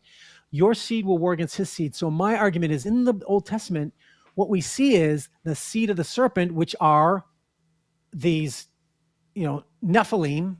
In general, or specifically the Nephilim, but I also believe generally it's also the godless, it would also be the godless Canaanites and such. It doesn't have to just be the Nephilim, but the Nephilim are sort of the apex example of that seed of the serpent. They are the literal seed of the serpent, but then we also see that those in Canaan that worshiped these false gods are also, they're also evil as well. My point is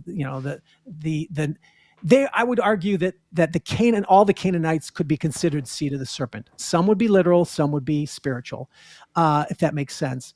But biblically, that's part of the paradigm of what's being told here is, this is what I believe. This is the point of, what's the point of these sons of God having sex with women anyway? I believe that's what it is they want to, that comes after the curse in the garden. So they're trying to spoil the bloodline of Messiah. And that's one of the multiple, that's one of the dominant themes of my Chronicles of the Nephilim and all my Chronicles novels.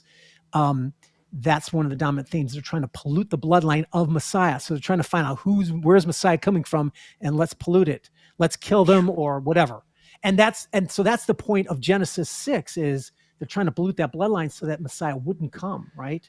And so by the time they come up to, then the promised land and stuff, it's like, this is going to be our land and our inheritance, and it's got to be clean of the corruption that goes all the way back to the flood. And that's what God is doing, is he's cleaning this land, Of course, all the cries will come up, oh, that's genocide, or that's, racial genocide. No, it has nothing to do with that. This is not racial. This has nothing to do with racial. It's a species. Yes, it's species. Yeah, it's species. You can call it speciesism. I'm fine with that, right? Heavenly hybrids that violate the separation of God are unholy, considered unholy within this context of the Bible. And so you mentioned briefly, then kind of went on, do you consider one of the most probable connections for that DNA transfer pre-flood, post-flood to have been from Ham, Shem, and Japheth's wives and what the bloodline they had possibly, and they carried post-flood?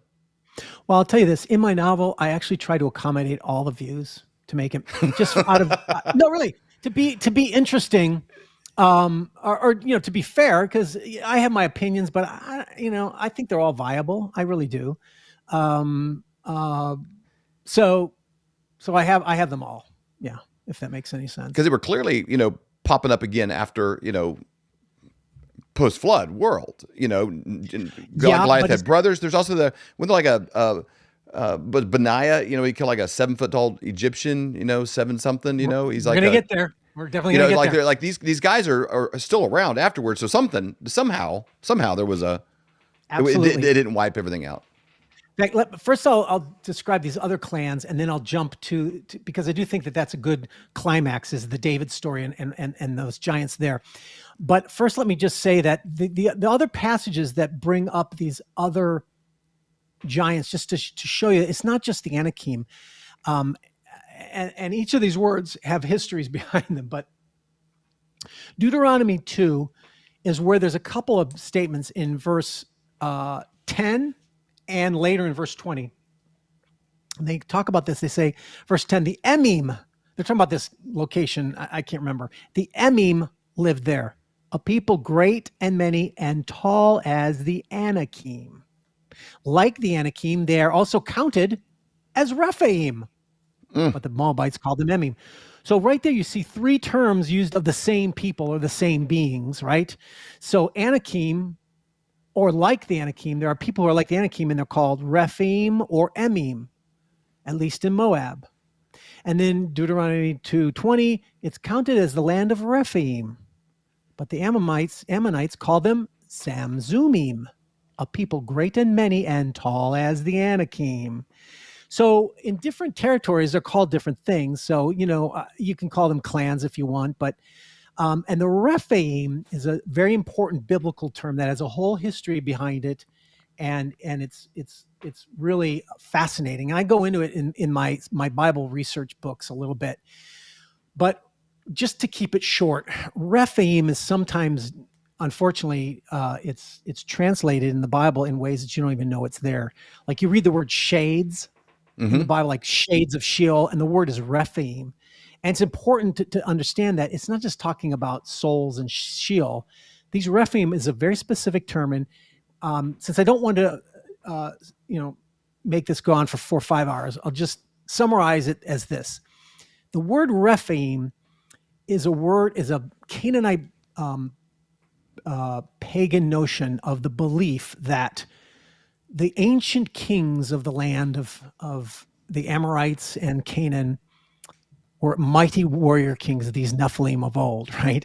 And they were so mighty that when they died, they went down into Sheol, and they were the mighty kings who ruled down in the underworld.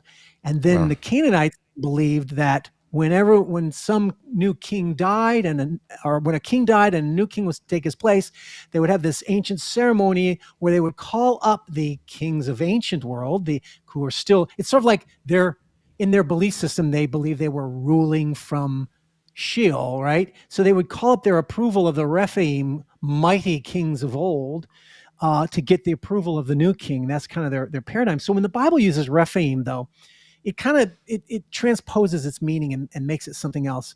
A lot of times the Bible writers will refer to these ancient pagan things and sort of give their own meaning to it.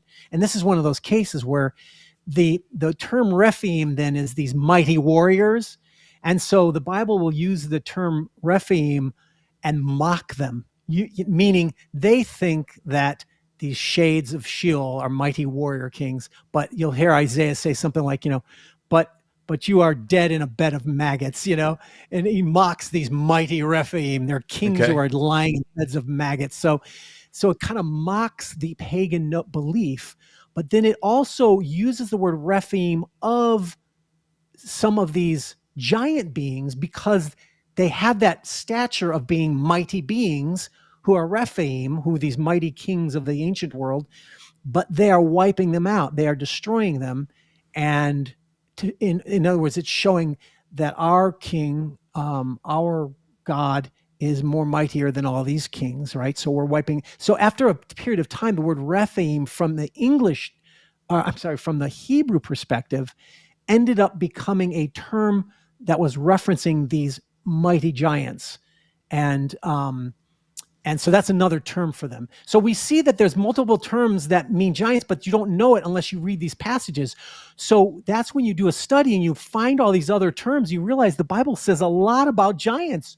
It's just that you didn't realize it because these names, Rephaim, Zamzumim, Anakim, there are words that are referring to giants. So there's a lot more about giants in there than you realize.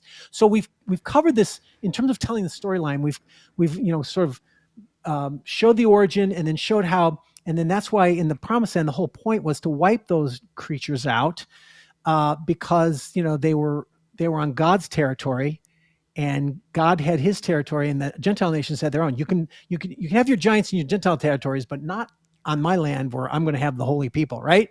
So God wipes them out. Then here's what Joshua, the passage we were reading earlier.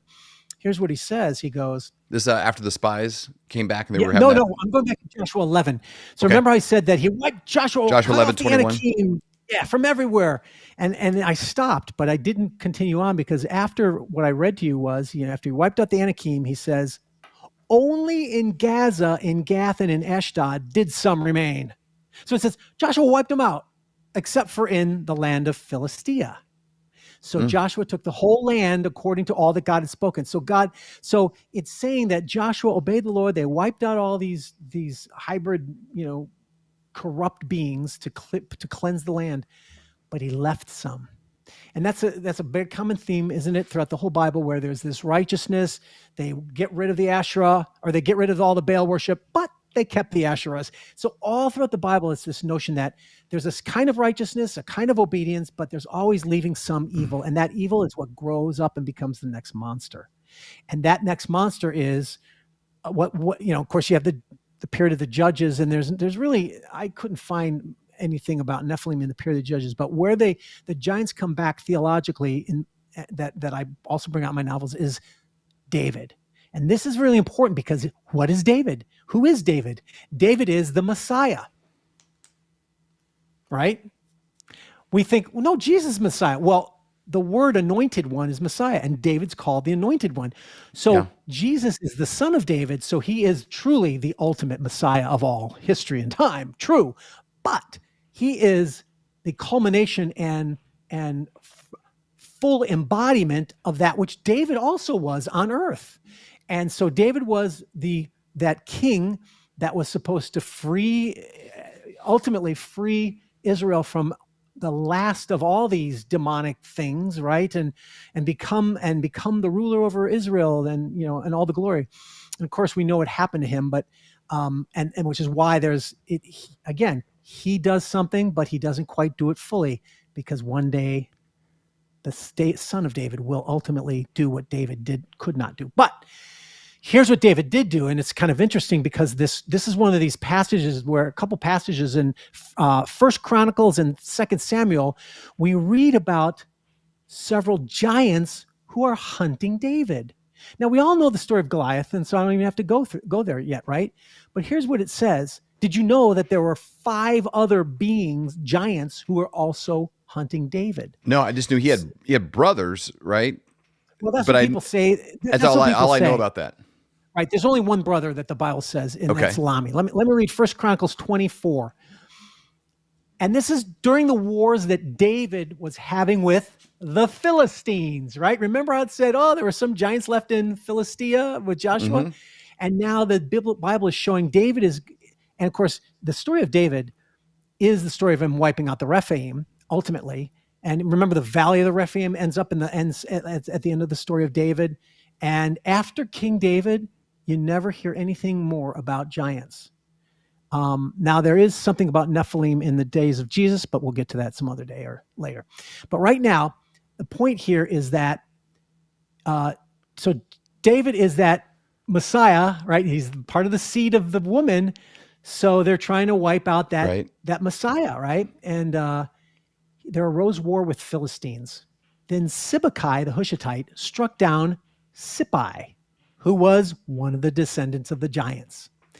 And the Philistines were subdued. So Sippai is the name of a giant who was killed. And he's in this battle against David. And there was again war with the Philistines. And Elhanan, one of the mighty warriors of David, struck down Lami, the brother of Goliath the Gittite. That's where they get the idea that these other guys were Goliath's brothers. It only says one brother of Goliath, and that's Lami. And the interesting thing where they're trying to get that phrase is they keep using the phrase, the descendant of the giants of each of these men. But I did a study on that scholarly wise, and I found a scholar who made the argument that Hebrew phrase, descendant of the giants, is another technical term, Yalid HaRaphah.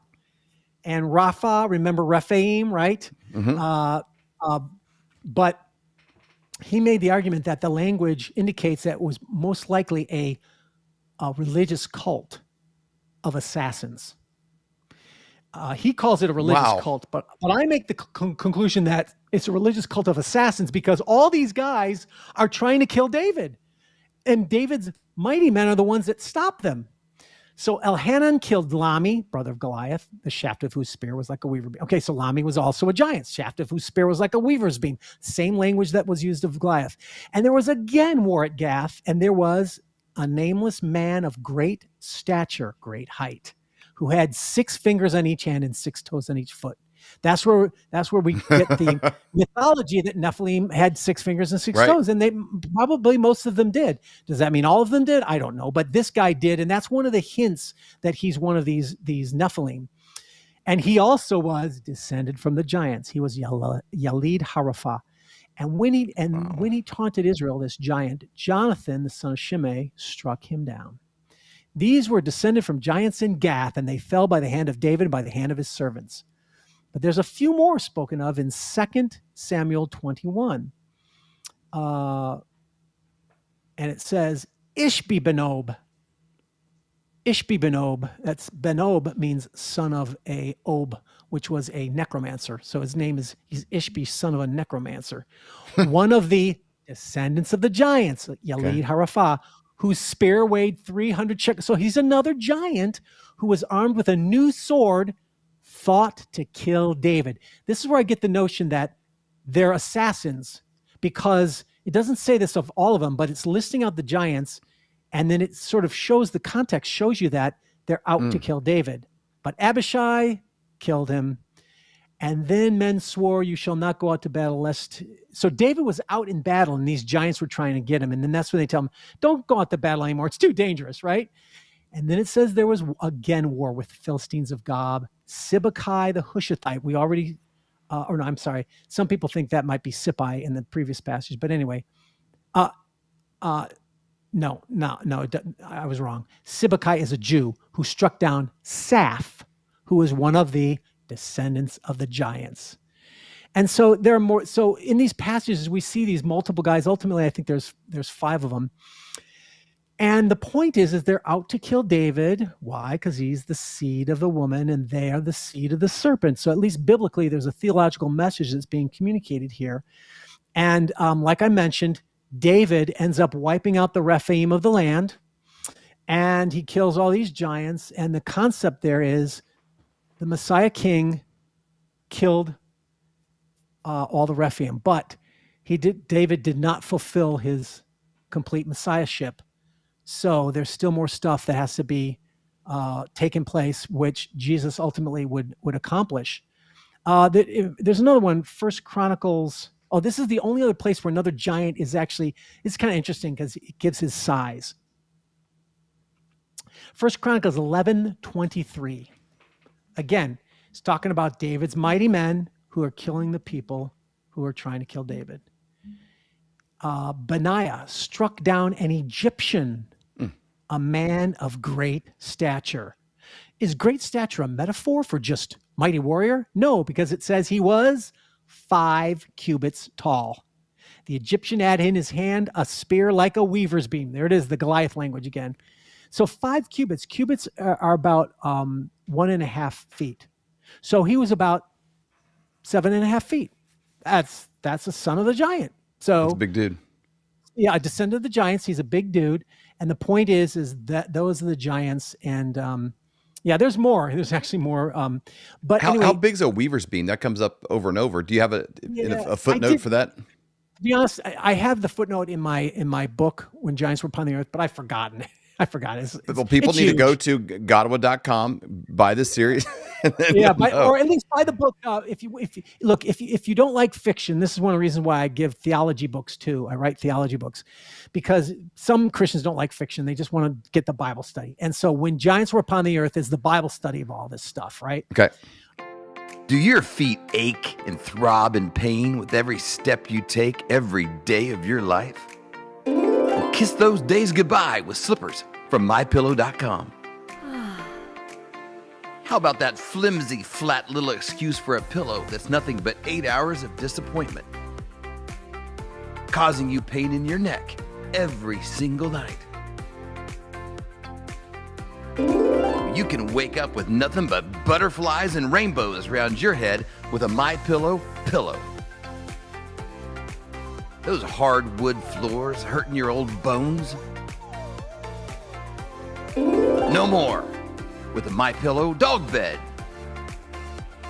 Are your towels worn thin, flimsy, more patchy than Joe Biden's memory? There's nothing better than absorbent towels from MyPillow.com.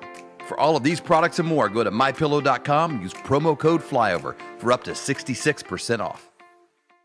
But so I've now given you sort of a lot about, I mean, there's more. There's a lot more. But this is that basic storyline upon which is concluded in a way with Jesus as the Messiah. And I talk about this in, so first of all, my David novel is called David Ascendant. And, most David novel, when I write my stories, I'm like, I don't want to write the same story that everyone else writes, but I want to tell a biblical story. I don't want to just make something up. So my David story, I do have the David and Goliath scene, but that's not what it's about. I tell the story of these other 5 giants we were just talking about, how they are an assassination squad sent after David. And I tell the story of each one of them was killed. So that's kind of my unique contribution to the David story thing that you've never seen before. But of course, it's all biblical and it's all connected to the war of the seed, see? And so the question is, well, you see all this language throughout the Bible, actually. It's not just here. It's in many passages where this seed language is used, crushing the head and crushing the heel, or some say biting the heel, like Dan, was an evil tribe. They will be like a serpent who bites the heel. And there's bruising many, the heel, crushing the head. Yeah. Yeah. Now, actually, the word for bruising the heel is not it's not a different word. It's the same word as crushing the head. I'm sorry, crushing the head. The same Hebrew word, which is why I like to say crushing your heel and crushing your head, because translators will say bite or bruise your heel because it connects to the notion of a serpent biting the heel. But I think crushing is important because it's part of the destruction message. too, a smush. Yeah. And so you'll see other stories in the Bible where they'll talk about these different stories, and you'll hear this language of crushing the head and crushing the heel. And I think that's part of the theological weaving that's going into the story. But lastly, I end with, at least the Chronicles of Nephilim series, I end with Jesus triumphant. And I'll wrap it up pretty quickly. There's, we can go into a lot in there too. But, well, what does this have to do? There's no giants in the Gospels, right? Right? No, there aren't. Well, are there Nephilim or Watchers? Well, actually, yeah, there are. 2 components. One is the Watchers thing. So remember how I said that these territorial powers over the Gentile nations, right? Well, let's go back for a second to Psalm. Well, no, I won't go back there yet. We'll get there. But Jesus, there's 2 things that I bring out. One is in the Gospels, in the New Testament, there's a lot of references to demons. Now, the Apostle Paul in Corinthians does talk about how demons, those who sacrifice to false gods are sacrificing to demons, right? So there's the New Testament equivalent of that, what I said in the Old Testament, where the pagan gods have demonic reality behind them. They're not just mythological constructs, is my point.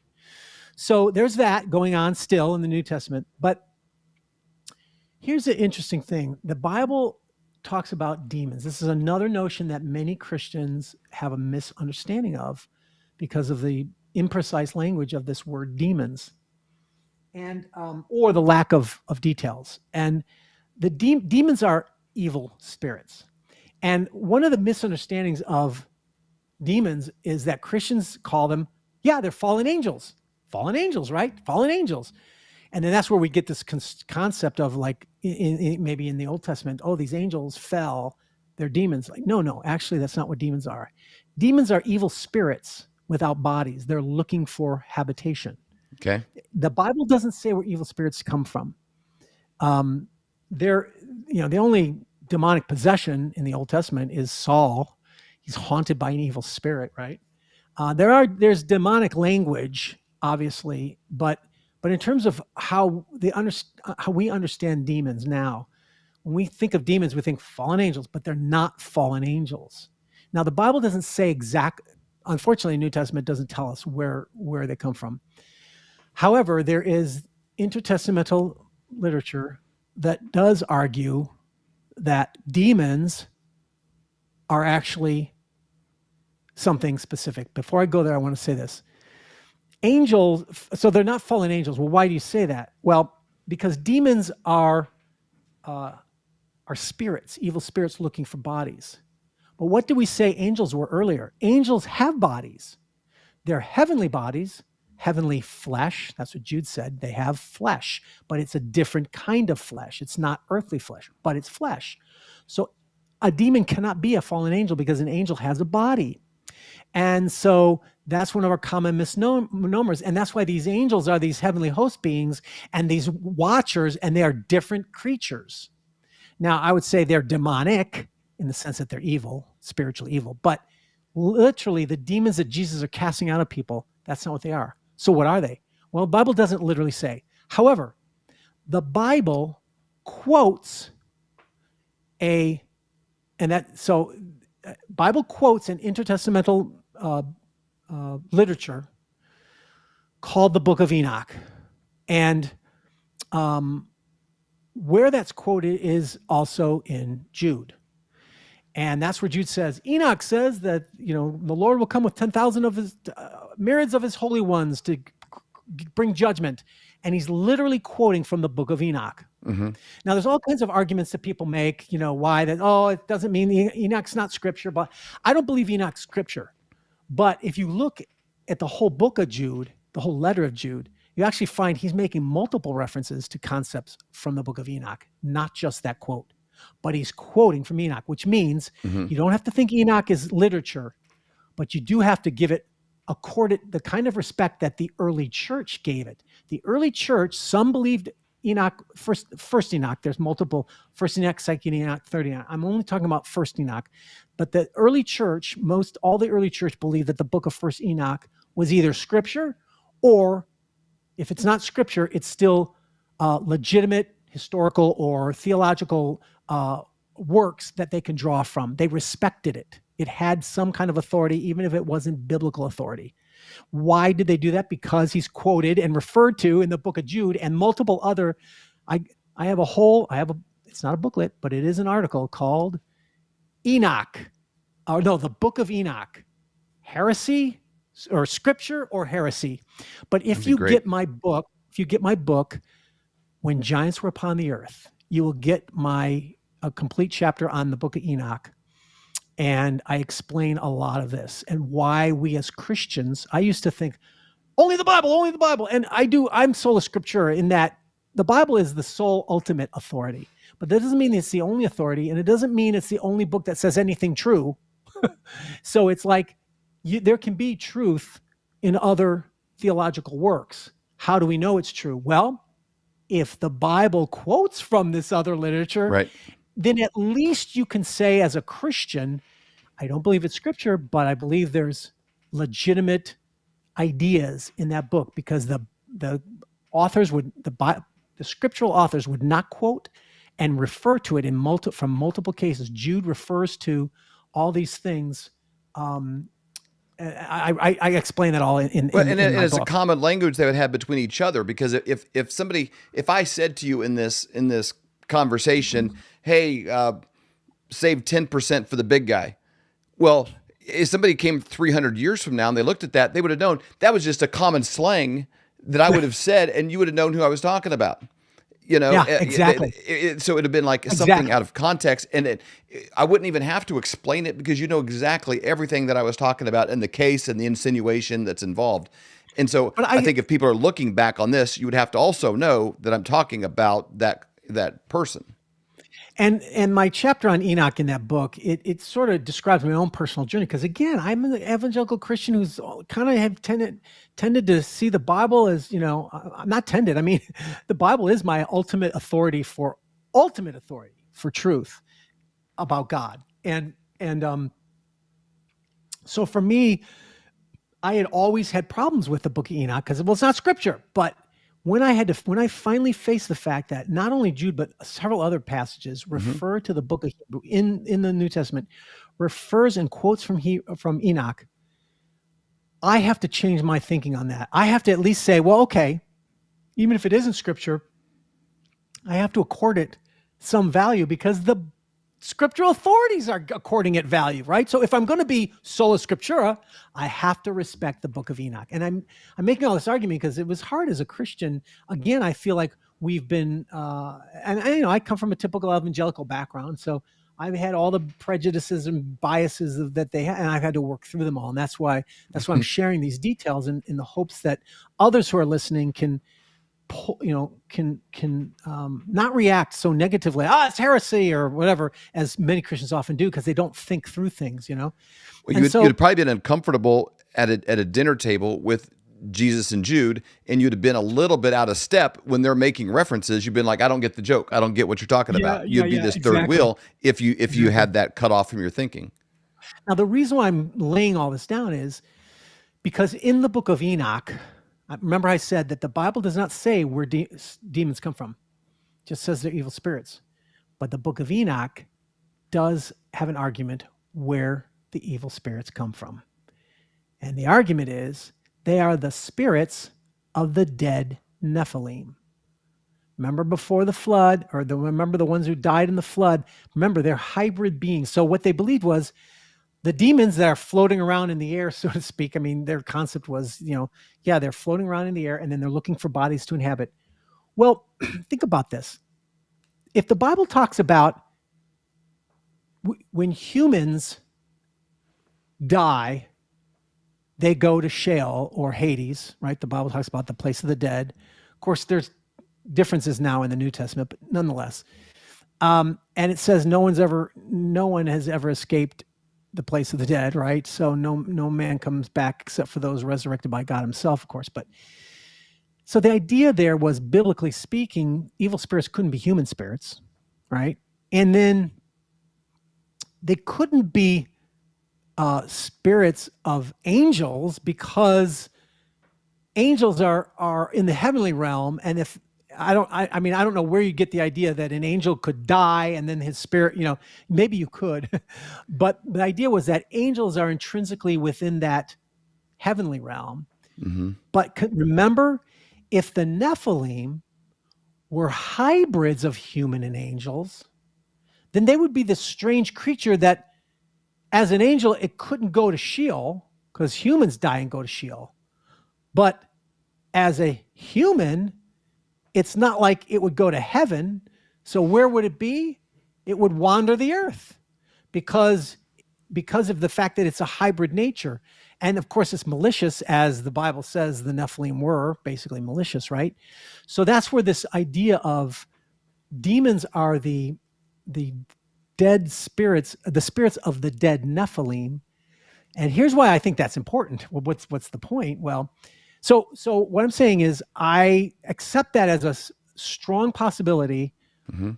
I accept it as the best definition of demons, because there's no better definition of demons I can find anywhere.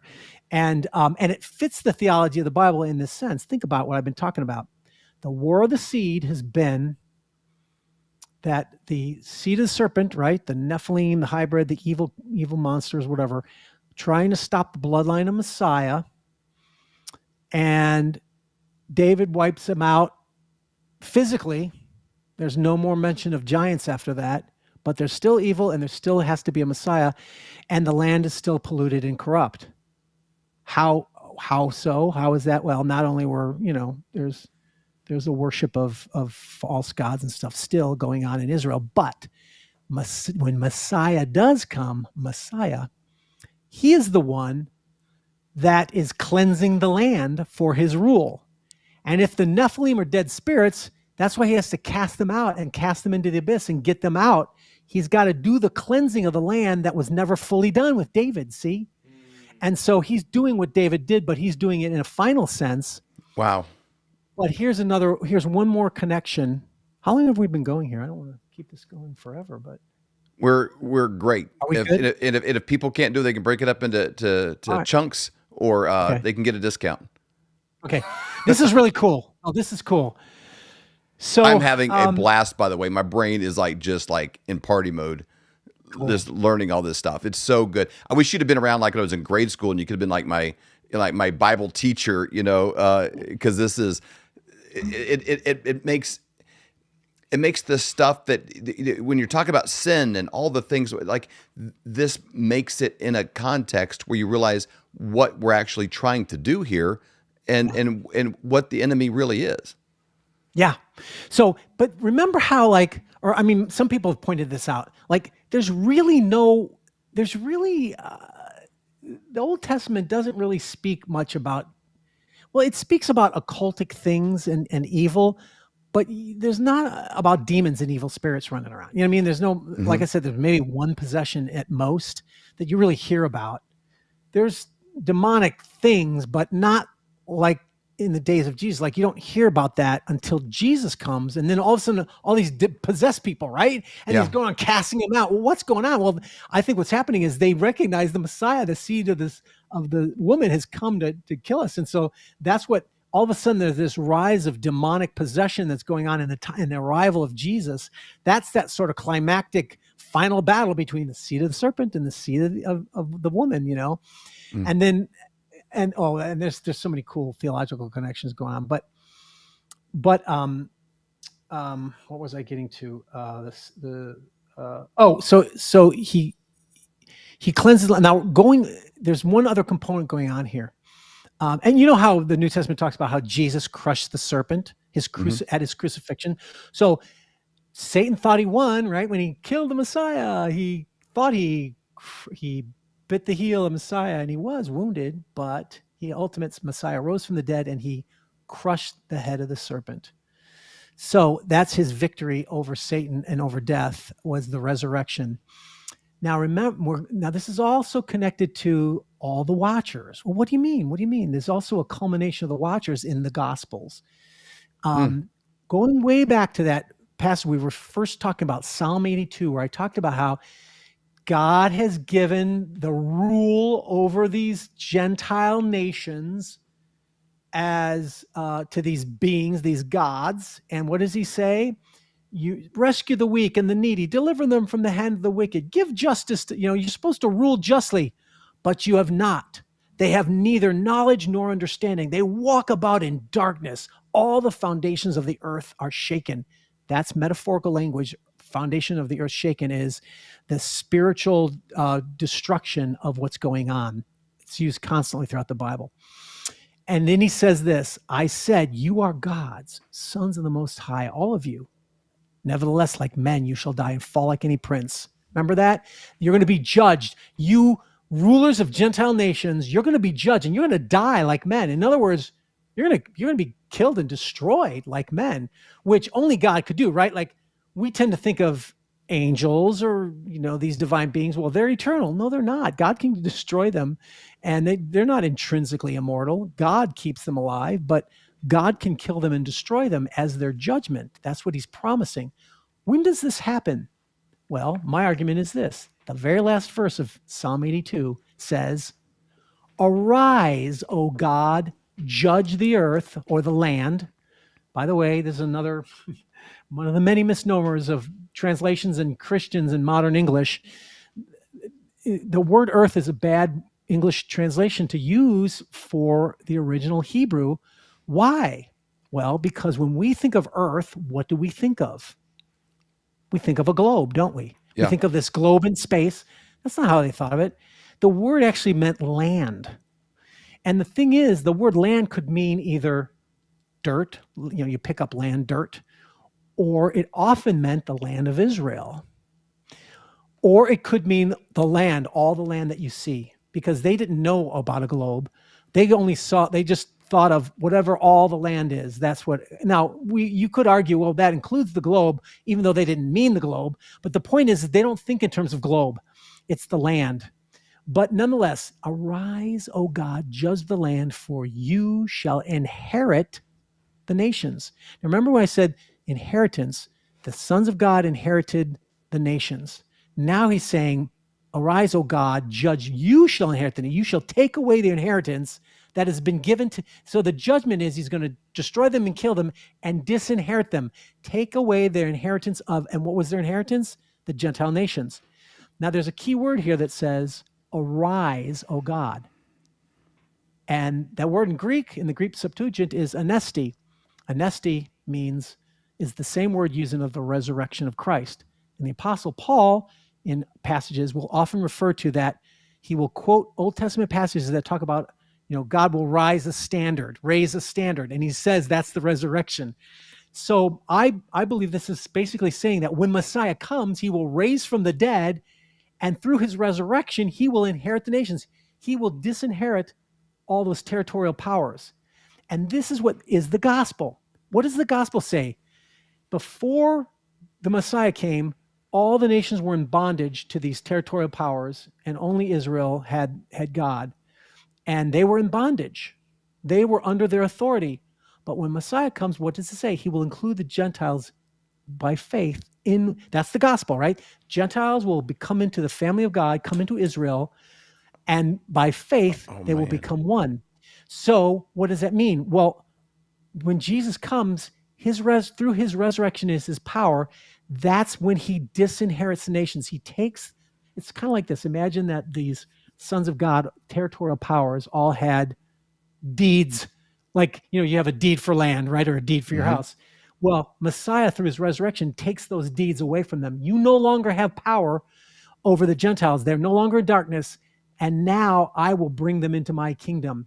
Because think about it. All the world was darkness and under the dark powers until Messiah comes. He destroys the dark powers through his resurrection, and he takes away their inheritance so that men and women from every tribe and every tongue and every nation shall flow into the kingdom of God. I mean, all those passages, that talk about, God is not a respecter of persons, men from every tribe and nation. Well, that's the gospel, because before Messiah, you would have to become an Israelite to come into the kingdom of God. But now with Messiah, through faith, everyone from every tribe and nation. Does that make sense? So what I'm saying is, my brain's just thinking of all kinds of examples and stories. Yeah, that's exactly right. The Gentile nations are no longer, the gospel is this. The gospel of Jesus Christ is that the nations are no longer under the authority of these sons of God. They are now free to come into the kingdom of God through faith in Jesus Christ. But before then, they were in bondage. And isn't it true? And then the gospel exploded after Jesus rose from the dead, and it's filling the earth, right? And people are becoming Christians. And that wasn't the case before when it was just Israel, was it? Like, Israel was just this one little nation, and sure, you would have an occasional convert, but it didn't spread to all the earth and everyone becomes, right? Well, that's what Jesus did as Messiah. And that's the culmination of the storyline that we've been talking about this whole time, and how it all is all connected. And that's the storyline that I try to embody in my retelling of biblical stories with this information that's there, but a lot of us don't necessarily see it there. And many, many people have told me, Brian, you've made the Bible come alive to me again. In fact, I was getting bored with it, but this has made it come alive. And that's been my goal in my heart, because that's what happened to me. When I saw the storyline, it didn't tell me anything different from the Bible or new. Right. It wasn't like, what I learned was wrong. It was no, it filled it out in a much more fuller way that's transcendent and raises above just the sort of typical things that I tended to believe. And it's a more supernatural worldview of the gospel as well, in my opinion. What's the way, just this last spring, our family, we all went to Israel for 10 days, on a trip. And so you see places. Well, it makes things come alive in a new way, because now you have a context for where somebody was standing and geographically where it was. And it makes it, and that's what your conversation today has done. And I want to dive into these books, especially that Psalm 82 book, the Divine Counsel. These things, like you take scripture, but put it in a context that gives it great, this idea of territorial powers and Jesus breaking that off, which pulled the veil off, or enabled the gospel to go into all nations. Like, that makes so much sense. And it gives a purpose beyond, because salvation is such a personal thing.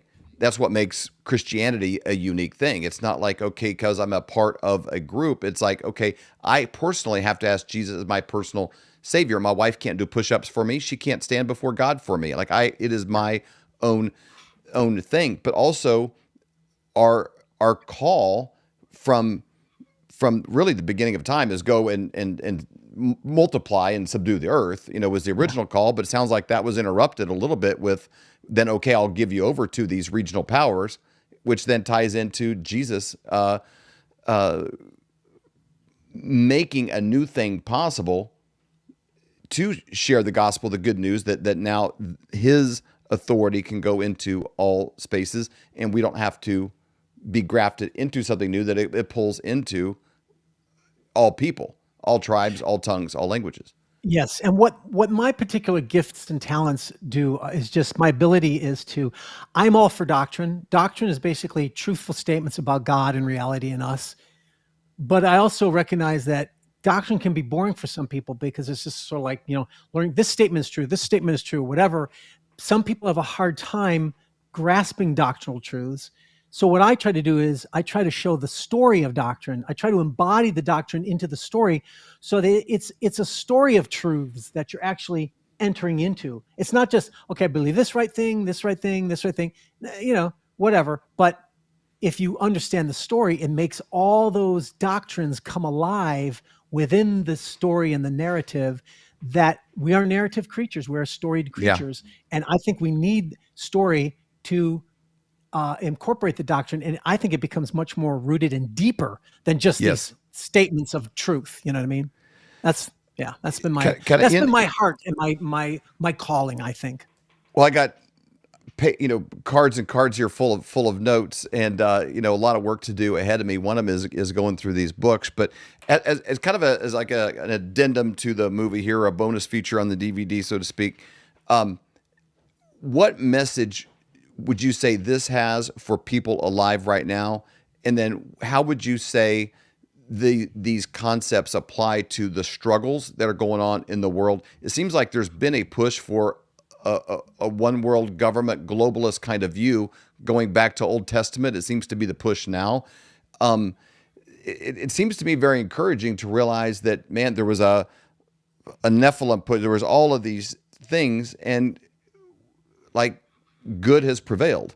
And there seems to be like we're at the peak of a new wave, and maybe everybody in every generation feels like they're at the peak of maybe you felt that way in World War II. I don't know, these different generations, but it feels like there is clearly a good and evil war at place right now on the earth that feels like a crescendo, like the place before, almost like something busts, like if you ever seen like a bodybuilder blow up a hot air balloon, or a water bottle until it gets to, like, you feel like it can't get any bigger. It's going to pop. Like you feel there's that kind of tension right now. What message do you have to people that feel that? And they're saying, what relevance does all of this have to my life right now in the world we're in? Well, I thought I had all the time in the world. I didn't realize how long we actually would go, but I actually have a date with my wife, which is far more important to me than this. So I'm going to have to wrap it up real quick. I would love to revisit that question with you at some point. Because absolutely. And it is important. In fact, it's related to the eschatology. So let's talk about that on the eschatological thing. But in general, I would just say, we've been here many times before. Look at history, right? Mm-hmm. The precipice of World War II looked like the whole world was going to blow up and die, but it didn't. We had victory. So history has ups and downs. And I would agree that there's a lot of pressure and it looks like things are, but we've been here many times before. And I do think ultimately the way out is through the church of God becoming obedient to Jesus Christ, preaching the gospel and living out and obeying the commands of Jesus in our lives. That's how we're going to ultimately fight whatever happens, whatever comes our way. But let's talk about that definitely when we talk about the eschatology for sure. Brian, thank you so much for coming on. I'm going to show your website one more time before we close out here. It's Godawa.com, G-O-D, then A-W-A.com, G-O-D-A-W-A.com. And just to let people know too, all my books that I've written are most all in ebook, Kindle, paperback, and audiobook. But it's exclusively at Amazon because that's the only way I'm able to make a living is to be exclusively on Amazon. Okay. So that's where you can go to buy any of them. Yep. And then we got that pull up here as well. We'll put the links directly to the Amazon page within Amazon that has your work on it at the links. every platform. If you listen to this on Apple, it's in the show notes. If you're listening to this anywhere, Rumble, wherever you're at right now, the links will be down below to go directly to his work, directly to his website. I encourage you to sign up for the newsletter to be a part of what he has ongoing. And I just got to kind of blackmail you here while we're on camera. Will you come back for part 2? This demands a sequel. It demands a sequel. All right. As soon as possible. Sounds good. Brian, thanks so much. Have a great date, and we appreciate your time. We hold these truths to be self-evident. All men and women created by you know the thing. We will shut you down. We will cite you. And if we need to, we will arrest you and we will take you to jail. Period. I wasn't thinking of the Bill of Rights when we did this. But no amendment to the Constitution is absolute. God actually spoke to me. He spoke about sacredness. He said to me, Kim, what I place in many, many people is sacred. And if anybody touches what is sacred to me, then it is the end for them. So what I've done in the United States of America is sacred. And there are people on every side that are trying to destroy what I deem sacred. And it's not going to happen. This is the definition of criminal conspiracy, racketeering, and collusion. This is not a theory. This is evidence.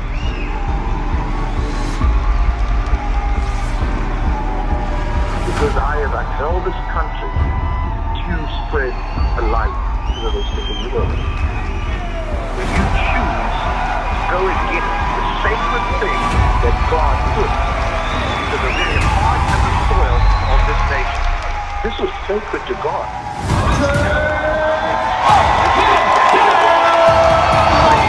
This ReAwaken tour is literally what it means. It has reawakened the American heart.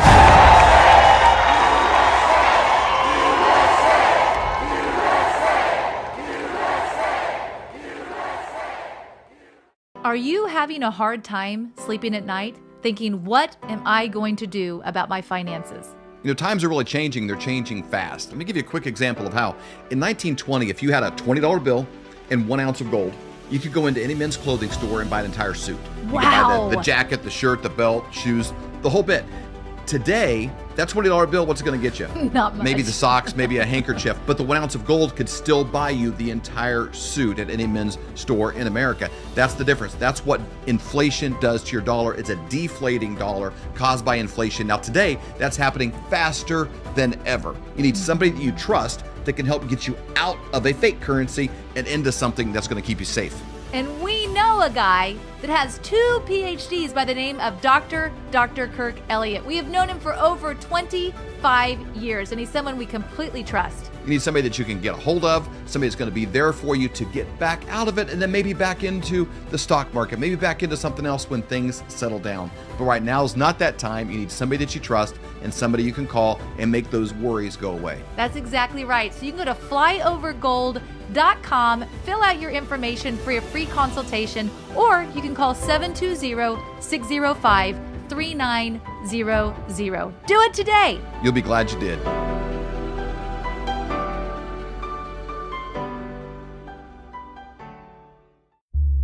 For more great content, go to flyoverconservatives.com.